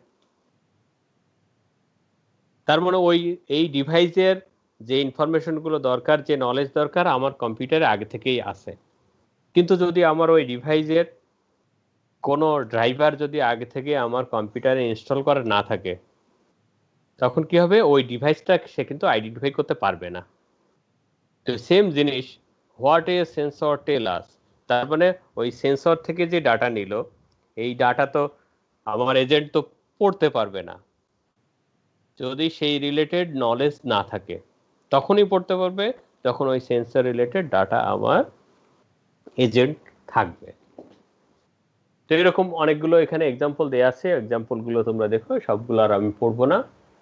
এখানে আরেকটা টপিক যেটা হলো আমাদের PEAS properties, perception, action, goal, এগুলো হলো খুবই ইম্পর্টেন্ট প্রপার্টিজ গুলো। Perception, action, goal, environment. Perception means passive environment, passive information from environment through sensor. Action, do the something on that environment through actuator. Or goals, what is the objectives of this agent, and finally the environment on which the agent perform its action, যেখানে এই agent গুলো তার action গুলো perform করবে সেই environment. বিভিন্ন জনের ইসের জন্য বিভিন্ন, এখানে এইটা নিয়ে কার জন্য একটা প্রবলেম ছিল, যে এই ভ্যাকুয়াম ক্লিনার এজেন্টটা, এখানে আমাদের এই যে পারসেপশন, অ্যাকশন, গোল, এনভায়রনমেন্ট, দেখো এটা একটা ভ্যাকুয়াম ক্লিনার এজেন্টের একটা বর্ণনা দেয়া আছে। তো এইটা বিষয়ে জানতে হলে তোমরা যে কোনো, বাস্তবে তোমরা যে ঝাড়ু দাও, রুম ঝাড়ু দাও, রুমে ময়লা হলে ঝাড়ু দাও, কিভাবে ঝাড়ু দাও? সামনে চলে যাও আবার পিছনে চলে আসো, এরকম? না একবার ডানে যাও একবার বামে যাও, কিভাবে করো? ডানে বামে যাও। মানে তোমার হাতে ঝাঁটা আছে, ঝাঁটা দিয়ে যে এরকম ঝাড়ু দাও, সেটা কনসিডার করো। ঝাড়ু কিন্তু একবার ডানে যায় একবার বামে যায়, এভাবে আস্তে আস্তে মুভ করে, কিন্তু অবস্থার পরিবর্তন করে। এখানে সেই কথাটাই লেখা আছে যে আমাদের একটা ভ্যাকুয়াম ক্লিনার এজেন্ট আছে, সে কি করবে, সে একটা জায়গা হয়তো শুরু করলো, সে আস্তে আস্তে এরকম রাইট লেফট লেফট রাইট করে সে কিন্তু এরকম কি করবে, ময়লা থাকলে সে কি করবে, স্যাক করবে, শুষে নিবে, সেটা কালেকশন করবে। যদি কোনো ময়লা না থাকে তাহলে নো অপারেশন, সেখানে কোনো অপারেশন পারফর্ম করবে না। তাহলে দেখো এর অপারেশন চারটা। লেফট মানে বামে যাওয়া মুভমেন্ট, রাইট মানে মুভমেন্ট টু রাইটে, তারপরে হলো সাক করা, এই যে ডার্টি গুলো সে উঠাই নিবে, শোষণ করে নিবে। আরেকটা হলো নো অপারেশন, কোনো অপারেশন পারফর্ম করবে না যদি সেটা ক্লিন হয়, নো অপারেশন পারফর্ম করবে না। এরকম একটা এনভায়রনমেন্টের বর্ণনা দেয়া আছে। এনভায়রনমেন্টে দেখো লোকেশন এ, এই এ বি সি ডি এখানে লোকেশন দেয়া আছে, আর কন্টেন্ট হলো ডার্টি, এরকম একটা এক্সাম্পল দেয়া আছে। এই কন্টেন্ট কি হতে পারে, কন্টেন্ট দুই ধরনের হতে পারে, কিন্তু কন্টেন্ট একটা ডার্টি হতে পারে, একটা ক্লিন হতে পারে। যদি ক্লিন হয় সে হয়তো কোনো অপারেশন করবে না, হয়তো লেফটে যাবে অথবা রাইটে যে ই করবে। আর যদি ডার্টি হয় সে কিন্তু শাক করবে। দেখো এটা যে প্রথম এ লোকেশনে আছে ক্লিন, এই ক্লিন হলে তো সাধারণত কোনো অপারেশন সে পারফর্ম করবে না, হয় লেফটে অথবা রাইটে যাবে। এটা হলো র্যান্ডমলি এখানে দেয়া আছে যে ক্লিন একটা পজিশনে আমাদের সাধারণত আমরা ওই এই করি, সাধারণত ক্লিন থাকলে আমরা ওই যে মেনলি আমরা ওই যে কাজ করি না ডান হাতে না, সেই জন্য ডান দিয়ে শুরু করা আছে এখানে, মানে আমরা হলো ডানপন্থী, মানে আমরা সাধারণত ডানপন্থী, সেই জন্য ডান দিয়ে এখানে শুরু করা আছে। এরপর ওই লোকেশনে আরেকটা লোকেশনে দেখো ডার্টি সে শাক করলো, এরপর আবার বি লোকেশনে ক্লিক করলো, ওই ডান বামে যেতে পারে, আবার বি লোকেশনে সে কি করলো যে ডার্টি আছে সে শাক করবে। এরকম কিন্তু সিকোয়েন্স গুলো পরিবর্তন হবে, এই ডান বাম এরকম। এই কি হবে যে এটা অনেকগুলো হতে পারে, এই লোকেশন থেকে ক্লিন করে আবার এই লোকেশন গুলো এরকম লোকেশন সিকোয়েন্স পর্যায়ক্রমে পরিবর্তন হতে পারে। এগুলো হলো সাধারণত এটা একটা ইমাজিন করা হয়েছে যে এই আমরা যে লোকেশনটা নিচ্ছি সেই লোকেশনের ডার্টি আছে না ক্লিন আছে, এটা তোমার এটা সাধারণত এনভায়রনমেন্টের কন্ডিশনের উপর নির্ভর করবে, যেটা হবে এখানে র্যান্ডমলি ধরা হয়েছে। কিন্তু তোমার মনে রাখতে হবে যে তোমার operation left right no operation, যদি ক্লিন থাকে সে কোনো অপারেশন পারফর্ম করবে না, অথবা রাইটে অথবা লেফটে যাবে। যদি সেটা ডার্টি থাকে সে হলো এই সাক করবে, মানে সেটা শোষণ করে ময়লাটা বা ডার্টিটা নিয়ে নেবে। এটা হলো মনে রাখতে হবে, এটা হলো বেসিক জিনিস। আর তারপরের মুভমেন্ট গুলো এটা র্যান্ডমলি দেয়া আছে, এগুলো কোনো বিষয় না। তো এই ছিল আমাদের প্রথম। এরপরে প্রথম লেকচার শিটটা এজেন্টের পরে, এরপর আরেকটা আমাদের 2 নম্বর যে লেকচার শিট ছিল এজেন্টের পরে,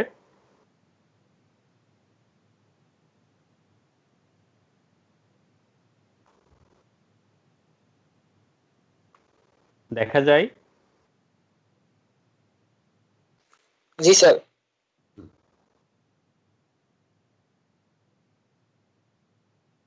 এখানে সাধারণত রেশনাল এজেন্ট গুরুত্বপূর্ণ, আর পিয়াস অ্যানালাইসিস, এই দুটা নিয়ে সাধারণত এখানে আছে। তো এই দুটার উপরে আমি একটু যা সংক্ষেপে একটু বর্ণনা করব। রেশনাল এজেন্ট তোমরা বেসিক্যালি আমরা যখন কাজ করি, কোনো একটা কাজ করি, কোনো এনভায়রনমেন্টে আমরা যখন আসি, কোনো একটা প্রবলেম সলভ করি, এই প্রবলেম বা কাজ করতে চাই, আমরা তো ভালো কাজ করতে চাই নাকি খারাপ কাজ করতে চাই বলো তো? আমাদের ইন্টেনশন কি? স্যার ভালো কাজ করা। হ্যাঁ, আমাদের ইন্টেনশন হলো ভালো কাজ করা। তার মানে আমি একটা জায়গায় গেলাম, সেই জায়গায় এনভায়রনমেন্ট দেখব, দেখে ওই এনভায়রনমেন্ট বা ওই জায়গার রেসপেক্টে আমার যেটা ভালো কাজ সেটাই হলো আমি করব, সেটাই হলো আমাদের ইন্টেনশন থাকে। যদি কারোর খারাপ ইন্টেনশন থাকে সে খারাপ কাজ করবে। কিন্তু আমাদের মেনলি জেনারেলি আমাদের হিউম্যান হিসেবে আমরা যেহেতু আমাদের বুদ্ধি বিবেচনা আছে, আমরা কোনো একটা এনভায়রনমেন্টে গেলাম, সেই এনভায়রনমেন্টের সাপেক্ষে ওই এনভায়রনমেন্টের সাপেক্ষে যেটা আমাদের ভালো সেটাই আমরা সাধারণত করি, সেটা হলো আমাদের ইন্টেনশন। সেটাকে বলে রেশনালিটি, সেটাকে বলে RATIONALITY রেশনালিটি। দেখো নিচেই যেটা আছে ডু দ্য রাইট থিং, আমি যেখানে যাব আমার সঠিক কাজটা যেটা করব সেটাই হলো rationality, do the right thing. তার মানে আমার ইন্টেনশন থাকবে আমার সঠিক কাজ করা। এখানে দেখো একটা গেমের একটা সিম্বল দেয়া আছে, এই গেমটার নাম কি বলে? নাম জানা আছে?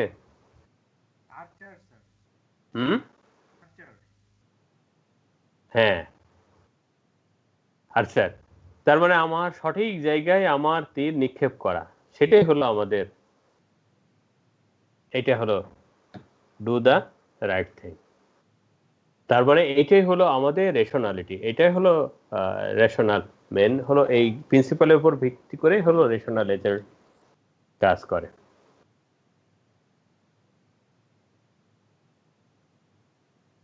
এখানে দেখো একটা এক্সাম্পল দেয়া আছে, একটা গাছ থেকে আপেল পাড়ার, বুঝতে পারছো? গাছ থেকে আপেল পাড়ার এখানে আমাদের দেয়া আছে। রেশনাল এজেন্টের আরেকটা ইন্টেনশন তো আমাদের ভালো কাজ করা, এর সঙ্গে সঙ্গে আমরা কম্পিউটার তো আসলে ভালো খারাপ বোঝে না। কম্পিউটার কি বোঝে যে এই কাজটা ভালো বা এই কাজটা খারাপ?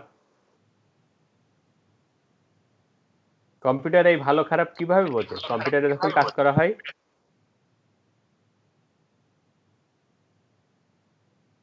আমরা তো অনেক প্রোগ্রাম করি, এই প্রোগ্রামটা ভালো না মন্দ, কম্পিউটার কি এটা বলতে পারবে যে এই প্রোগ্রামটা বা এটা ভালো, এই প্রোগ্রামটা মন্দ? কম্পিউটার কিভাবে এইটা ডিফাইন করবে? ভালোটা কিভাবে ডিফাইন করবে, মন্দটা কিভাবে ডিফাইন করবে?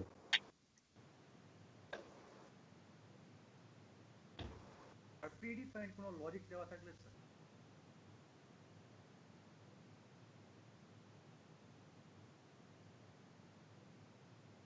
কম্পিউটার ভালো মন্দ কিভাবে?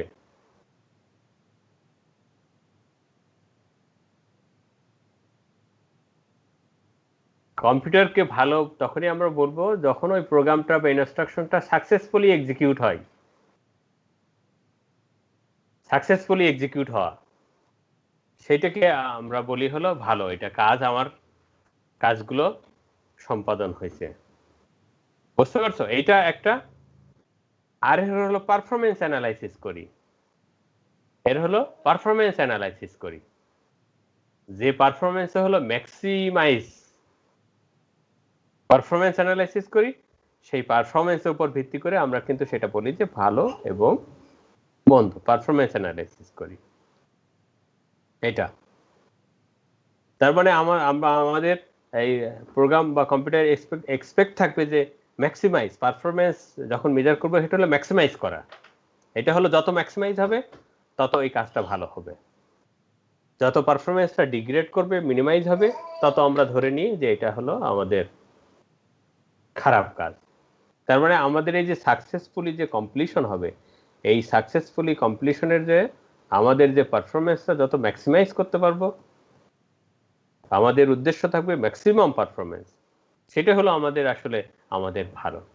আমাদের এজেন্টগুলো কিন্তু এটা আমাদের হলো ম্যাক্সিমাইজ পারফরমেন্স করা। এখানে মনে করো যে আমাদের এই যে এই গোল হলো একটা আপেল পাড়া, গাছ থেকে একটা আপেল পাড়া, এটা হলো গাছ থেকে একটা আপেল পাড়া।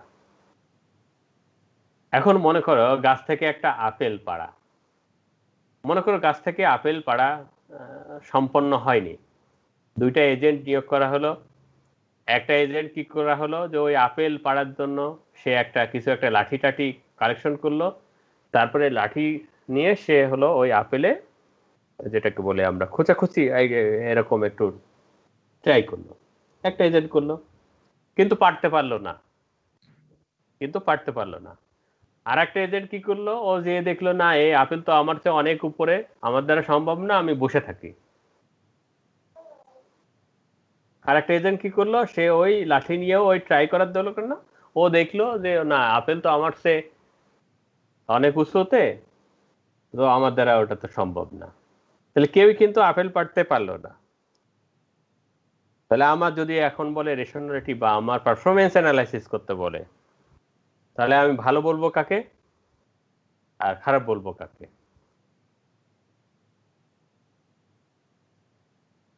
কেউই কিন্তু আপেল পাড়তে পারিনি। সুতরাং আমার পারফরমেন্স অ্যানালাইসিস করলে আমার পারফরমেন্স অ্যানালাইসিস, প্রথম জনের পারফরমেন্স অ্যানালাইসিস সে হলো কি হবে, দ্বিতীয় জনের চেয়ে বেশি হবে। কেউই আমার একদম টাস্ক সম্পাদন করতে পারিনি, কমপ্লিট হয়নি, কিন্তু এই যে ইন্টেনশন, এই সম্পাদন করা যে ইন্টেনশন দ্বিতীয় জনের চেয়ে ইন্টেনশন হলো প্রথম জনের ইন্টেনশনটা ভালো ছিল।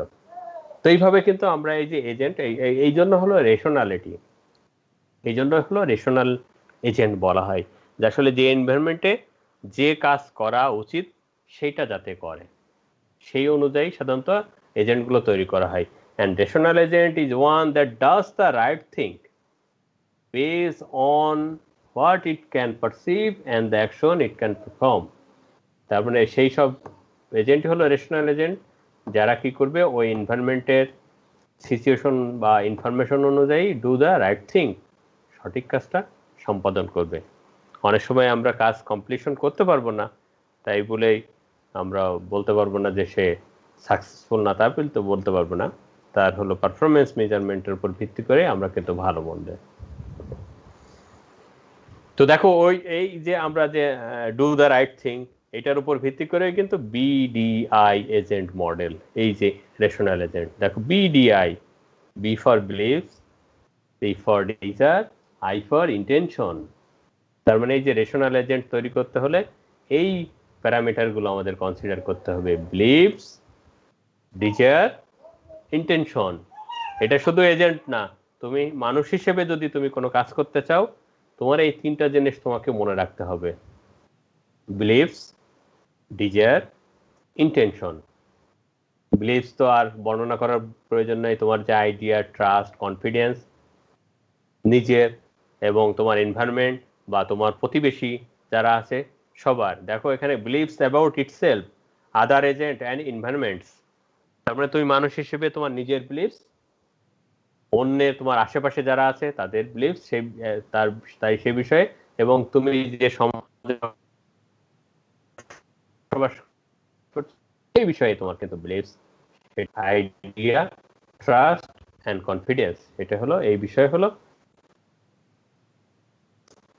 বিষয়, এটা হলো তোমার নিজের বিষয়ে, তোমার পারিপার্শ্বিক আশেপাশে যারা আছে তাদের বিষয়ে, তারপরে তুমি যে এনভায়রনমেন্টে, তুমি যে সমাজে বসবাস করছো, যে পরিবারে বসবাস করছো, যে রাষ্ট্রে বসবাস করছো তাদের বিষয়ে। তুমি কিন্তু রাষ্ট্রের বিষয়ে, সমাজের বিরুদ্ধে কোনো কিছু বলতে পারবা। এটা হলো তোমার। এরপরে হলো ডিজায়ার। দেখো desire is related to the goals.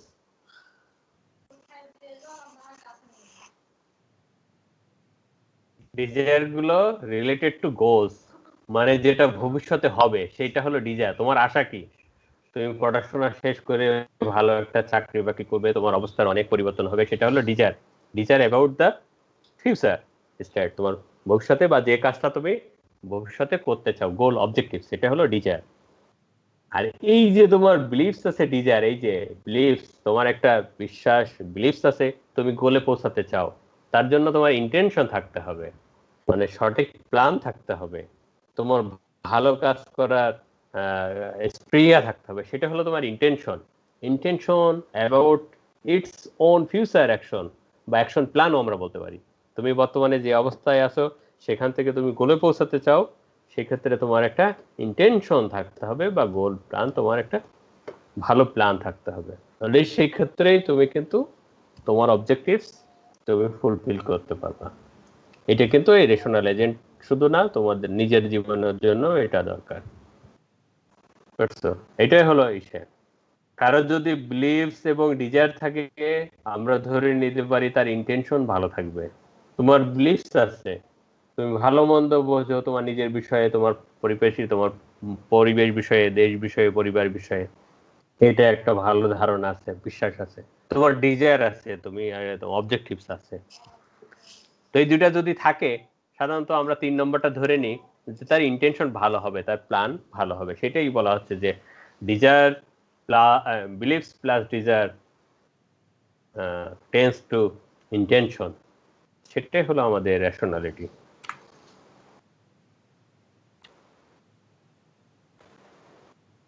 এই লেকচারে আরেকটা গুরুত্বপূর্ণ টপিক হলো PEAS analysis, performance measure, environment, actuator, sensor, এগুলো নিয়ে প্লাস অ্যানালাইসিস। আমরা যদি কোনো একটা এজেন্ট ওই যে ভালোভাবে কাজ করছে কিনা এটা যদি আমরা অ্যানালাইসিস করতে চাই, তার অ্যানালাইসিস নাম হলো পিয়াস অ্যানালিসিস। পারফরমেন্স মেজার করতে হবে, এনভায়রনমেন্ট, অ্যাকচুয়েটার, সেন্সর। যেমন এখানে ভ্যাকুয়াম ক্লিনারের পারফরমেন্স মেজার এখানে আছে, দেখো কি আছে, performance amount of dirt clean, সে কতটুকু অ্যামাউন্ট ক্লিন করেছে, amount of time taken, amount of electricity consume, amount of noise generated. এইগুলো দিয়ে আমরা কিন্তু পারফরমেন্স মেজার করতে পারবো। আমাদের ডার্টি কতটুকু সে ক্লিন করলো, তার জন্য কতটুকু সময় লাগলো, ইলেকট্রিসিটি কেমন লাগলো, নয়েজ কি জেনারেট করলো কিনা। তুমি একটা ডার্টি ক্লিনার নিয়ে আসলে সব ভালোভাবে একদম 100% ক্লিন করলো, কিন্তু ঘরের মধ্যে অনেক ভো ভো করে শব্দ হলো, তো এটা কিন্তু তোমার তখন পারফরমেন্স ভালো হবে না। এখানে কিছু পেয়াস অ্যানালাইসিসের এক্সাম্পল দেয়া আছে। প্রথমটা অটোমেটিক ট্যাক্সি ড্রাইভার, এগুলো তোমরা দেখলে বুঝতে পারবা। Medical diagnosis system, parking, park picking এবং এই যে ইন্টেনশন, এগুলো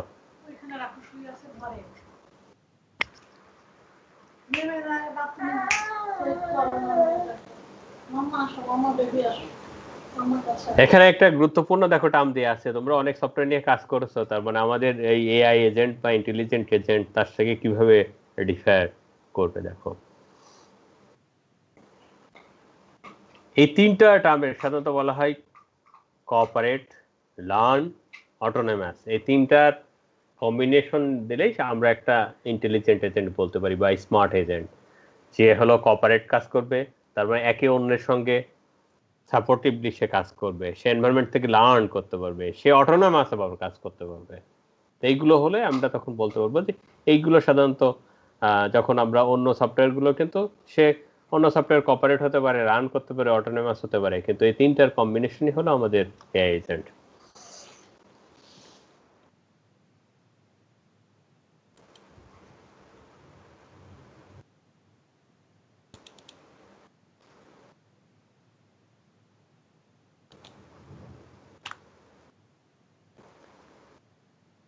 পরের লেকচারে ছিল আমাদের টাইপস গুলো আমরা এক কথায় গুরুত্বপূর্ণ টাইপসের মধ্যে সবগুলো একটা বুঝতে অনেকগুলো সবগুলো বোঝার কথা, কিছু একটু ভিন্নতা আছে। সেই ভিন্নতা কোথায় কোথায় আছে সেটা আমি একটু জাস্ট হাইলাইট করব। টাইপস গুলো তোমরা জানো যে এখানে আমরা 5 ধরনের টাইপস আছে: reflex agent, goal base agent, model base agent, utility base agent are learning agent. প্রথমে আমরা সাধারণত সিমপ্লেক্স এজেন্ট বলি। সাধারণত এই সিমপ্লেক্স এজেন্ট অনেকটা এই ইনপুট থেকে জাস্ট পারসিভ করবে, সরাসরি অ্যাকশন নেবে। এটা ইফ এলস এর মতো, অনেকটা কন্ডিশন দেওয়া থাকবে, যদি এটা এই ইনফরমেশন হয় এই অ্যাকশন করো, এই ইনফরমেশন হলে এই অ্যাকশন করো। এরকম মাল্টিপল আমাদের এলস ইফ যে লেডার ব্যবহার করেছে, এরকম তোমাদের রুলস, এটাকে আমরা অনেকটা রুলস থাকবে এরকম, বা কন্ডিশন রুলস থাকবে। এই অ্যাকশন হলে একটু বলে এই কন্ডিশন হলে এই অ্যাকশন পারফর্ম করবে। এইটা অনেকটা এই কন্ডিশন যদি ট্রু হয় এই অ্যাকশন পারফর্ম করবে, এই কন্ডিশন যদি ফলস হয় নেক্সট অ্যাকশন পারফর্ম করবে, এই ধরনের। এখানে এক্সাম্পল দেয়া আছে, দেখো এই এনভায়রনমেন্ট থেকে সেন্সর দিয়ে আমাদের ইনফরমেশন গুলো নিবে। What the world is like নাও, মানে এনভায়রনমেন্টে এখন অবজার্ভ করে কি অবস্থানে আছে সেটা ম্যাচ করবে। যে কন্ডিশন আর অ্যাকশন রুলস অনেক থাকবে, তার মধ্যে কোনটা ম্যাচ করবে, যেটা ম্যাচ করবে সেই অ্যাকশনটাই এনভায়রনমেন্টে পারফর্ম করবে। এর মধ্যে আর কিছুই না, জাস্ট ইনফরমেশন নিবে, কন্ডিশন অ্যাকশন রুলসে ম্যাচ করাবে, ওখান থেকে যেটা ম্যাচ করবে সেটা অ্যাকশন পারফর্ম করবে। এরপর হলো মডেল বেস। দেখো কি আছে এই মডেল বেস, এর সঙ্গে একটু পার্শালি একটু আরেকটু দেয়া আছে যে ইন্টারনাল কিছু স্টেট থাকবে। ইন্টারনাল কিছু স্টেট থাকবে, যে স্টেটের উপরে নির্ভর করবে আমরা অ্যাকশনগুলো পারফর্ম করবে। দেখো এনভায়রনমেন্ট থেকে আমাদের পারসিভ করবে, ইনফরমেশন নিবে, এইখানে নিয়ে আমাদের কিছু ইন্টারনাল স্টেট আছে। How the world evolved, what my action to do. মানে এর মধ্যে থেকে আমরা এক কথায় বলতে পারি যে এই ইন্টারনাল স্টেটগুলো ব্যবহার করা আছে, যে আমাদের যে রুলসগুলো আছে এর মধ্যে থেকে বেস্ট কোনটা হবে, বেস্টটা চুজ করা, সেটার জন্য এই মডেল বেস সাধারণত আমাদের ব্যবহার করা হয়।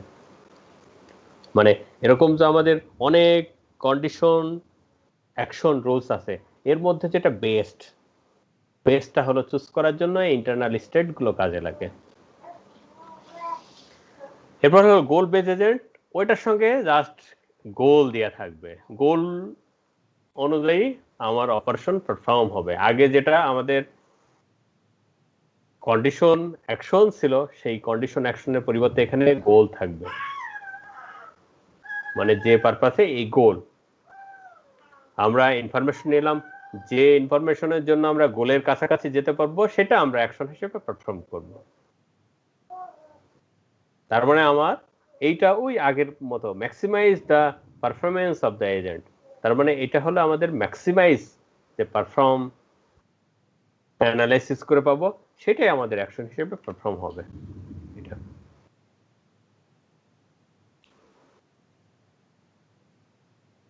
এরপর হলো আছে utility base agent.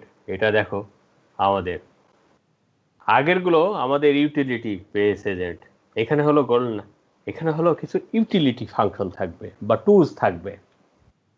Utility function বা টুলস থাকবে। এই টুলস গুলো কি কাজ করবে দেখো, এই টুলস গুলো আমাদের কি কাজ করবে, যেমন এখানে আছে কুইকার, সেপার, চিপার, হ্যাপিনেস, স্যাডনেস, এরকম কিছু টার্মিনোলজি আছে আমরা ব্যবহার করি। তার মানে এই যে ইউটিলিটি গুলো এইটা মেজার করার জন্য ব্যবহার করা হয়।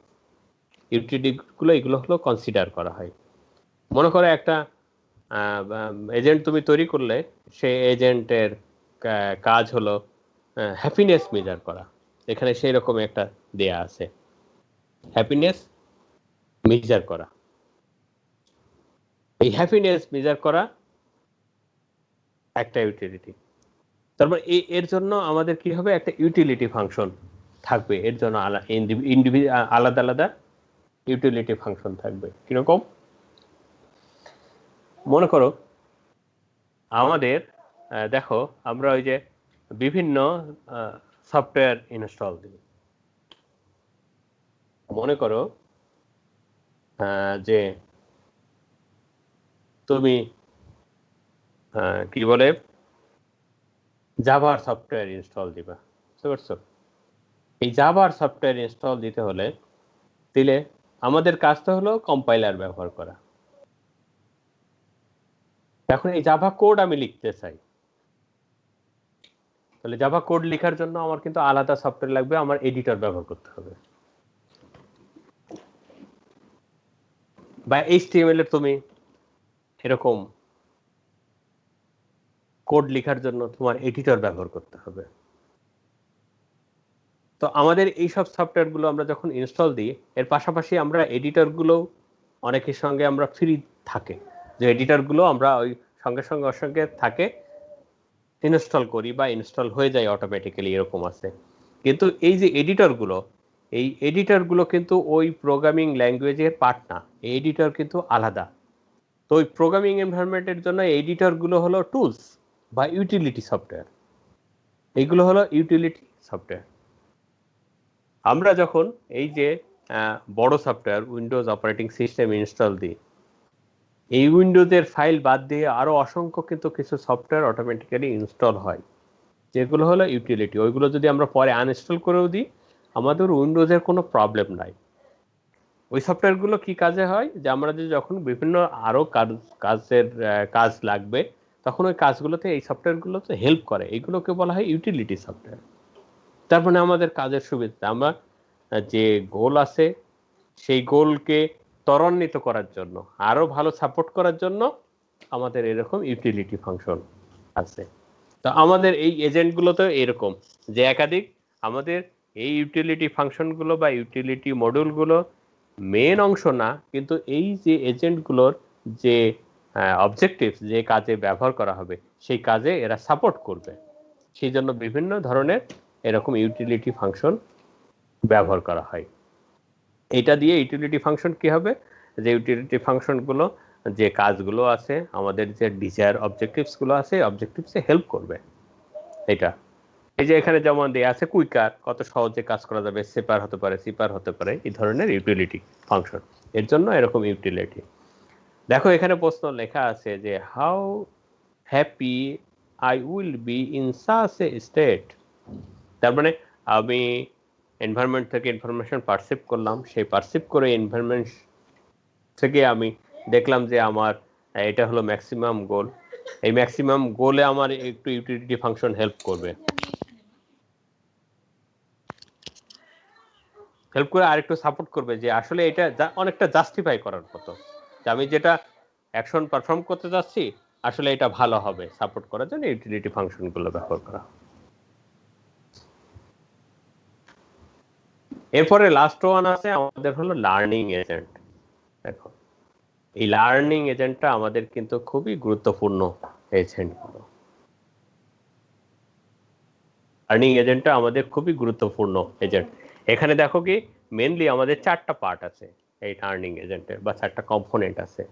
এই 4টা কম্পোনেন্ট গুলো উপরে ভিত্তি করেই সাধারণত লার্নিং এজেন্ট গুলো আছে। সাধারণত এই লার্নিং এজেন্টের এই থিম ব্যবহার করে আমাদের এআই যে এজেন্ট গুলো আছে সেই এজেন্ট গুলো আমরা সাধারণত ব্যবহার করি এই লার্নিং এজেন্টের উপর ভিত্তি করে। এটা লার্নিং এজেন্টের উপর ভিত্তি করে আমাদের এআই এজেন্ট গুলো আমরা এইগুলোই সাধারণত ব্যবহার করি লার্নিং এজেন্টের উপর ভিত্তি করে। এই লার্নিং এজেন্ট আমরা প্রথম যে কথা বলেছিলাম যে এটা হলো আমাদের এনভায়রনমেন্ট থেকে কি করে ইনফরমেশন পারসিভ করবে, আমাদের প্রিয়ার নলেজ থাকবে, আমাদের পাস এক্সপেরিয়েন্স কাজে লাগবে, আমার এটার কি অ্যাবিলিটি বা ক্যাপাবিলিটি সেগুলো কাজে লাগাতে হবে। সেটার মেন এক্সাম্পল কিন্তু লার্নিং এজেন্ট। আগেরগুলো বিভিন্ন কাজের স্পেসিফিক করে আমরা তৈরি করতে পারি, কিন্তু আমাদের এই সবগুলো যদি আমি কম্পোনেন্টগুলো আমাদের যে মেজর ফিচারগুলো ছিল এজেন্টের সেগুলো যদি এক জায়গায় নিয়ে আসি সেগুলো সবই আমাদের হলো লার্নিং এজেন্ট হবে। তো এই লার্নিং এজেন্টের গুরুত্বপূর্ণ টার্ম হলো লার্ন করা। তার মানে সে হলো এনভায়রনমেন্ট থেকে যে ইনফরমেশন পাবে সেটা কি করবে, লার্ন করবে। এই লার্ন মিন কি? এই লার্ন করা মানে আমি যে ডাটা পেলাম এই ডাটা অনুযায়ী আমি যে কাজ করতে চাই সেই ডাটা অনুযায়ী সেই কাজের আমি উপযুক্ত কিনা সেটা হলো আগে লার্ন করা, সেটা হলো লার্ন করতে হবে। এটা একটা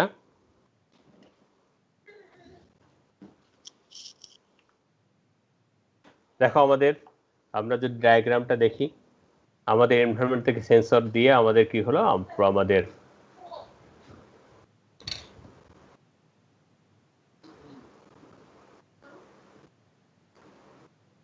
আমাদের লার্ন করবে। আমরা জানি যে লার্ন করবে কি, পারসিভ করবে কিভাবে, এনভায়রনমেন্ট থেকে আমাদের নিবে বিভিন্ন ধরনের সেন্সর ব্যবহার করে আমাদের নিবে। এখন এই যে সেন্সরগুলো থেকে আমাদের ডাটা নিব। তো ডাটা নিয়ে এই যে ডাটাগুলো আমরা নিলাম ডাটাগুলো থেকে আমাদের হলো লার্ন করতে হবে। লার্ন করার এক কথা আমরা বলছি যে এই লার্ন করা আমার ভালো কি মন্দ অনেকটা এরকম যাচাই করার মতো, ভালো বা মন্দ যাচাই করার জন্য।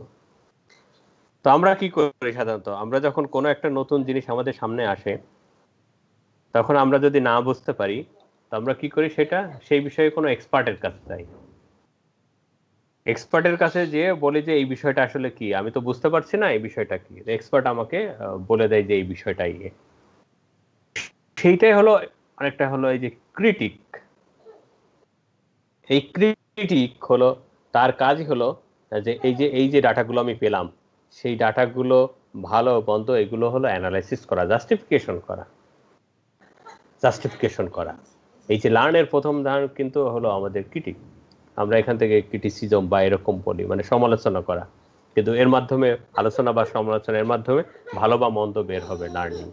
সেটা ওখান থেকে যেটা পাবো সেটা হলো আমাদের লার্নিং এলিমেন্ট হিসেবে আমাদের কাজে লাগবে।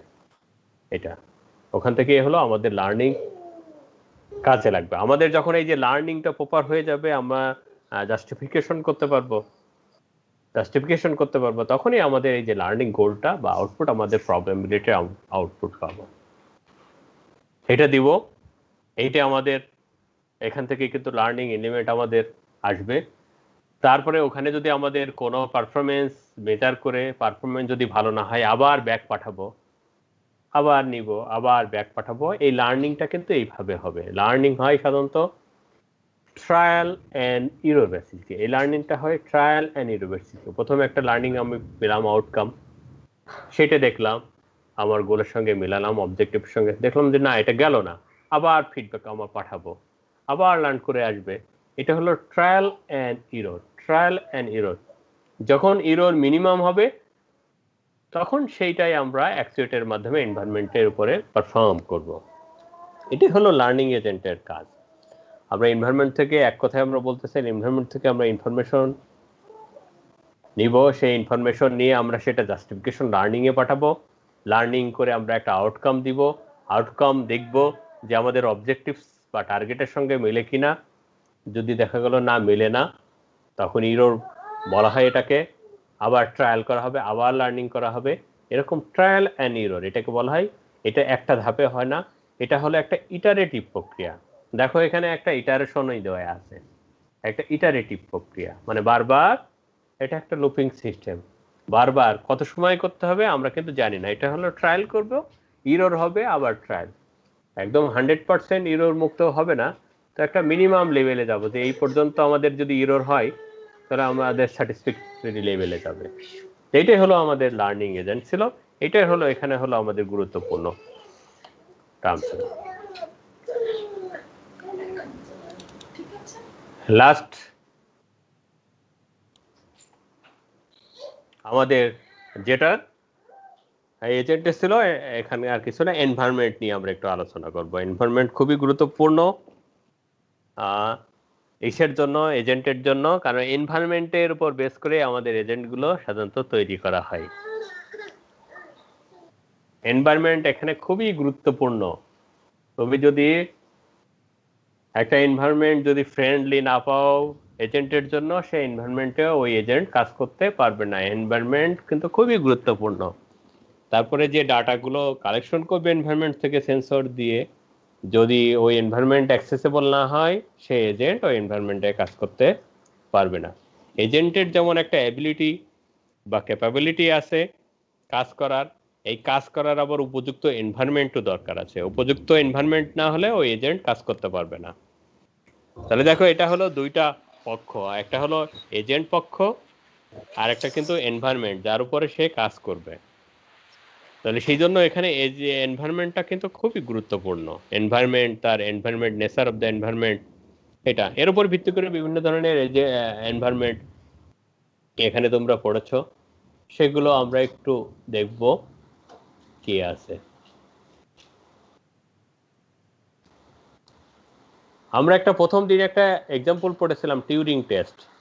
দেখো এখানকার এনভায়রনমেন্ট কেমন হবে। এখানকার এনভায়রনমেন্ট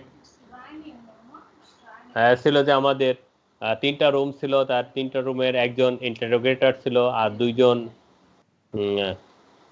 ক্যান্ডিডেট ছিল, একজন কম্পিউটার আর একজন হলো হিউম্যান ক্যান্ডিডেট। এটা হলো তার এনভায়রনমেন্ট, এটা হলো ওই এনভায়রনমেন্ট। তার মানে এই এক্সপেরিমেন্টটা যদি আমরা পারফর্ম করতে চাই, তাহলে আমাদের এই ধরনের এনভায়রনমেন্ট লাগবে, আমাদের এই ধরনের এনভায়রনমেন্ট লাগবে।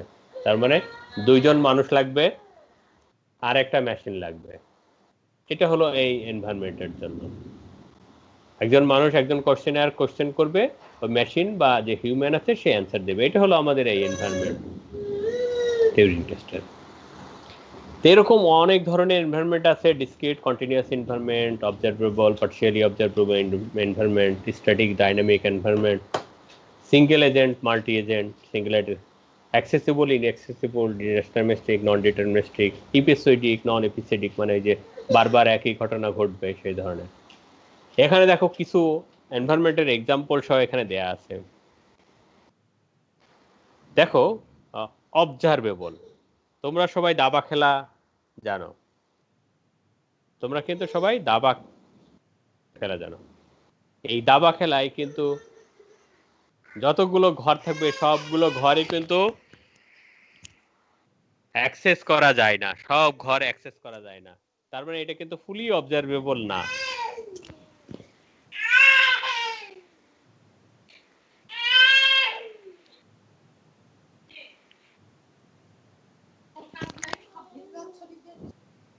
তার মানে দাবা খেলায় যে আমাদের এনভায়রনমেন্ট আছে, সেই এনভায়রনমেন্টের কিন্তু আমি ফুলি অবজার্ভ করতে পারবো না, এটা হলো পার্শিয়ালি অবজারভেবল। এ দেখো সিঙ্গেল এজেন্ট, মাল্টি এজেন্ট। হ্যাঁ বলো। হ্যালো, কেউ কিছু বলবে? জি স্যার। হ্যাঁ বলো। স্যার মাগরিবের আজান পড়তেছে স্যার, একটু যদি স্যার করতেন।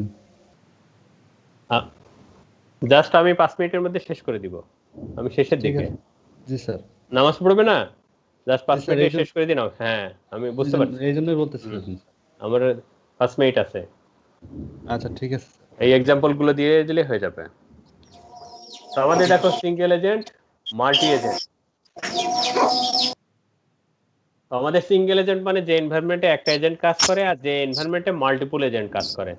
তো দেখো আমরা যদি ভ্যাকুয়াম ক্লিনার ব্যবহার করি একটা, তাহলে কিন্তু এই রুম পরিষ্কার করার জন্য একটা এজেন্টই যথেষ্ট। কিন্তু যদি আমরা এই যে রাস্তায় যদি আমরা অসংখ্য গাড়ি চালাতে চাই, তখন আমাদের কিন্তু মাল্টি এজেন্ট এনভায়রনমেন্ট আমাদের লাগবে। Deterministic, stochastic. ডিটারমিনিস্টিক, স্টকাস্টিক তোমরা জানো। ডিটারমিনিস্টিক মানে নির্দিষ্ট যে আমি কোথায় যাব। আমি যেমন দাবা খেলাই কিন্তু নির্দিষ্ট এই অমুক ঘরে যাবে। কিন্তু তুমি যদি একটা খেলো, কি বলো, লুডো খেলো, লুডো কিন্তু তুমি এটা বলতে পারবো না, এটা হলো স্টক, এটা আনসার্টেন এনভায়রনমেন্ট। একই রকম তোমার ওই ব্যাকগ্যামন গেম, এটা হলো আনসার্টেন, ওই লুডোর মতো, লুডোর অ্যাডভান্স ভার্সন।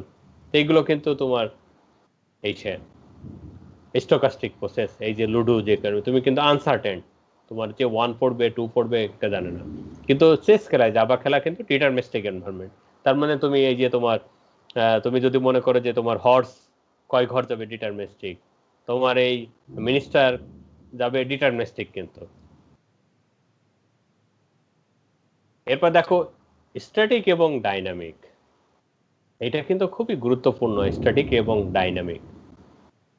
স্ট্যাটিক এবং ডাইনামিক। আগে যেমন চেস খেলা বললাম আমরা, চেস কিন্তু স্ট্যাটিক মানে তার এনভায়রনমেন্ট কিন্তু কোনো পরিবর্তন হয় না, এনভায়রনমেন্ট যা ছিল তাই হবে, কিন্তু কোনো পরিবর্তন হবে না। কিন্তু তুমি যদি একটা ট্যাক্সি ড্রাইভিং রাস্তায় যাও, এই প্রতিনিয়ত কিন্তু রাস্তা পরিবর্তন হচ্ছে। দেখা যাচ্ছে রাস্তা সবসময় পরিষ্কার থাকে না, রাস্তায় কি বলে যাত্রী বেড়ে যাচ্ছে, রাস্তায় কি বলে যানবাহন বেড়ে যায়, কিন্তু কোন সময় কি, কিন্তু এটা কিন্তু ডাইনামিক মানে এটা রাস্তা তোমার পরিবর্তন হবে এনভায়রনমেন্টে। তার মানে এই যে ট্যাক্সি ড্রাইভিং যদি তুমি একটা এজেন্ট তৈরি করো, এজেন্টে মনে রাখতে হবে এই ডাইনামিক এনভায়রনমেন্টে কাজ করতে পারবে, ডাইনামিক এনভায়রনমেন্টে কাজ করবে। কিন্তু যদি তুমি দাবা খেলা বা লুডো খেলা, এইগুলো যে এনভায়রনমেন্টে খেলবে, এই এনভায়রনমেন্ট কিন্তু কোনো পরিবর্তন হবে না, এই এনভায়রনমেন্ট একই থাকবে, খেলার শুরুতেও যেমন থাকবে শেষেও একই রকম থাকবে, এনভায়রনমেন্টের কোনো পরিবর্তন হবে না। কিন্তু তুমি যদি ট্যাক্সি ড্রাইভিং রোডে যাও, এনভায়রনমেন্ট পরিবর্তন হবে। একই রকম তোমার ডিসক্রিট আছে, কন্টিনিউয়াস আছে। ডিসক্রিট, কন্টিনিউয়াস তার মানে এনভায়রনমেন্টের প্রত্যেকটা পয়েন্ট তোমাকে কনসিডার করতে হবে, সেটা হলো কন্টিনিউয়াস। আর যদি এনভায়রনমেন্টের ফাইনাইট নাম্বার অফ পয়েন্ট তোমাকে কনসিডার করতে হয়, তখন সেটা তোমাকে ডিসক্রিট। যেমন দাবা খেলার চেস গেমসে তোমার কিছু ফাইনাইট স্টেট আছে, সেই স্টেটে বাইরে। কিন্তু তুমি যদি রাস্তায় গাড়ি চালাতে যাও, প্রত্যেকটা পয়েন্ট, প্রত্যেকটা এসেই তোমাকে কন্টিনিউয়াসলি সেটা চেক করতে হবে এনভায়রনমেন্ট। এপিসোডিক, নন এপিসোডিক মানে একই এনভায়রনমেন্ট বারবার পুনরায় যদি ঘটে, সেটা হলো এপিসোডিক। এখানে যে এনভায়রনমেন্ট দেয়া আছে এপিসোডিক, মেল শর্টিং সিস্টেম, তারপরে যে চেস গেম, এগুলো। তারপরে অ্যাক্সেসিবল আর ইনঅ্যাক্সেসিবল বা মডারেটলি অ্যাক্সেসিবল বা কমপ্লেক্স এনভায়রনমেন্টগুলো আছে। আমরা যেমন বিভিন্ন এই যে বর্তমানে ওয়ার্ল্ড ওয়াইড ইন্টারনেট ব্যবহার করছি, এটা কিন্তু একটা কমপ্লেক্স এনভায়রনমেন্ট। এই কমপ্লেক্স এনভায়রনমেন্টের কিন্তু আমরা অনেক কিছুই আমাদের চেঞ্জ হচ্ছে, আমরা অনেক কিছুই কিন্তু বুঝতে পারি না, অ্যাক্সেস করতে পারি না, এরকম কিছু বিষয় আছে। কিন্তু আমাদের যদি একটা আমরা রুমের মধ্যে কনসিডার করি, রুমের মধ্যে বসি, রুমের মধ্যে প্রত্যেকটাই কিন্তু আমি অ্যাক্সেস করতে পারবো, তার টেম্পারেচার, প্রেশার থেকে শুরু করে তার অবজেক্টগুলো আছে, আমরা কিন্তু অ্যাক্সেস করতে পারবো। এখানে একটা এক্সাম্পল দেওয়া ছিল, সেটা দেখতে পারো। এই ছিল মোটামুটি আমাদের এজেন্টের বিষয়গুলো। এরপরেও যদি আর কারোর কোনো প্রবলেম থাকে, সেগুলো আমাদের ক্লাসরুমে তোমরা নোট করে রাখবে, ক্লাসরুমে সাধারণত নোট করে রাখবে। ক্লাসরুমে যে কমেন্ট অপশন আছে, কমেন্ট অপশনে লিখে রাখবে, আমি এর ফার্দার তোমাদের ওগুলো সলিউশন করার চেষ্টা করব। Thank you sir.